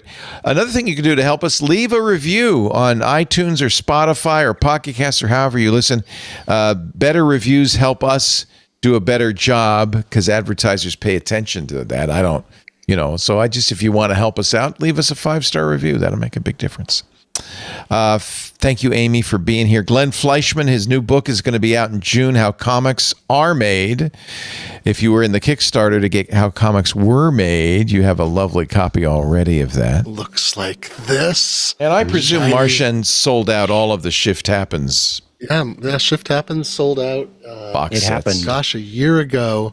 Wow. Adding to the weight of the planet in the process. Oh, it's marvelous. A lot of pages. You created new matter? That's amazing. That's what it felt. Yeah, it's just part of this transitional matter that we've been talking about. And of course, all the tidbits guides that you do. It's not tidbits anymore. Oh yeah, Take Control Books. Yeah, I've got a new title out about Apple File and screen sharing. Nice. Which is very briefly. It's just I started realizing Apple had actually gotten its act together in the newest releases last fall and dramatically improved screen sharing, especially if you want to share among like iPad, iPhone, Mac. It's very different now. It's much better. It's much more consistent.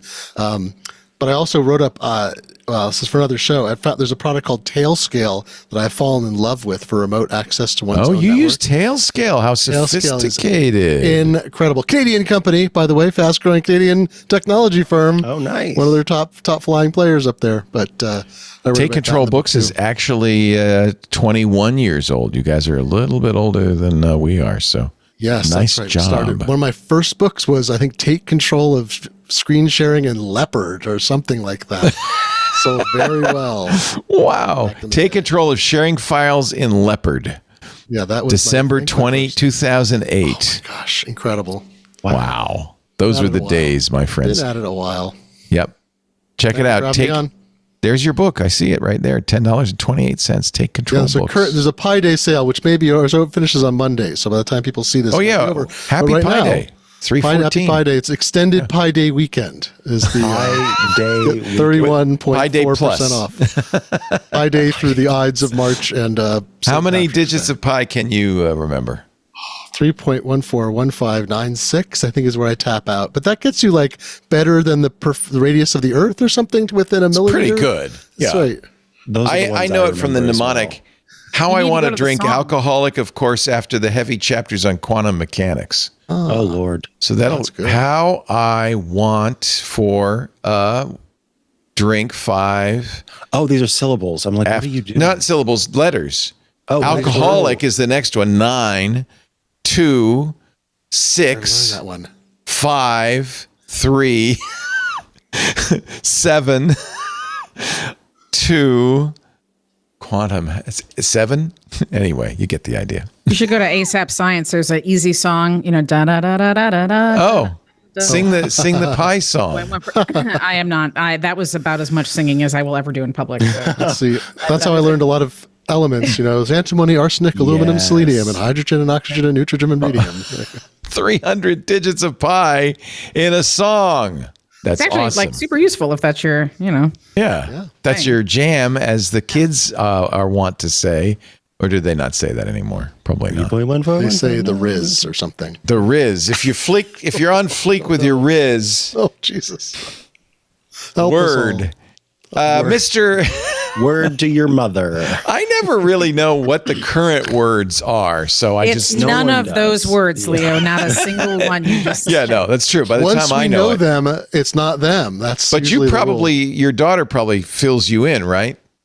No. My daughter plays Dungeons and Dragons. Yeah. Leo. Awesome. I'm proud the of her. answer is no. She does not have the Riz. She does not have the Riz, baby. According to the researchers at QI, the group most responsible for the invention of new phrases are teenage girls. Yeah. That they are the phrase generators of humans. They're the epicenter. The patient zero of on fleek. Zero of fleek and skeet.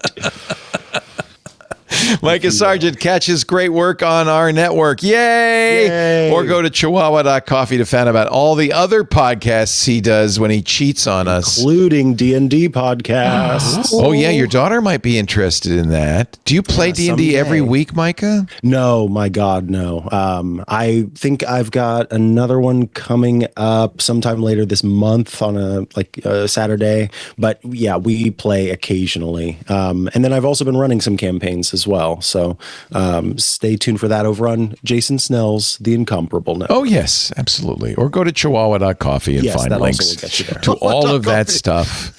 Plus all of his socials. You are on all of those, really? Mastodon, Threads, there. Twitter, Blue Sky. I just have accounts there. Be Real still? Come on, really? I don't even have the app on my phone, but I have an account there. I gave up on Be Real. Yeah. I stopped being real. I stopped being real. We thank you all for joining us and putting up with us for the last 3.5 hours. Sorry. We will be back every Sunday, 2 p.m. Pacific, 5 p.m. Eastern, 2100 UTC. You can watch live on 8 different platforms. Club members watch in Discord, but you can also watch us live on YouTube, Twitch, X.com, TikTok, Facebook, LinkedIn, and Kick. But you don't have to watch live, of course, because it's a podcast. Download a copy at twit.tv, our website. There's a YouTube channel dedicated to This Week in Tech. And of course, you just search for us in your favorite podcast client. And that way you can get it automatically as soon as it's done in the edit. Audio or video versions. Do subscribe, if you will, and leave us a review as well. Thank you so much. As I have said now for 20 years, going on 20 years, thanks for joining us. We'll see you next week. Another Twit is in the can. Bye-bye.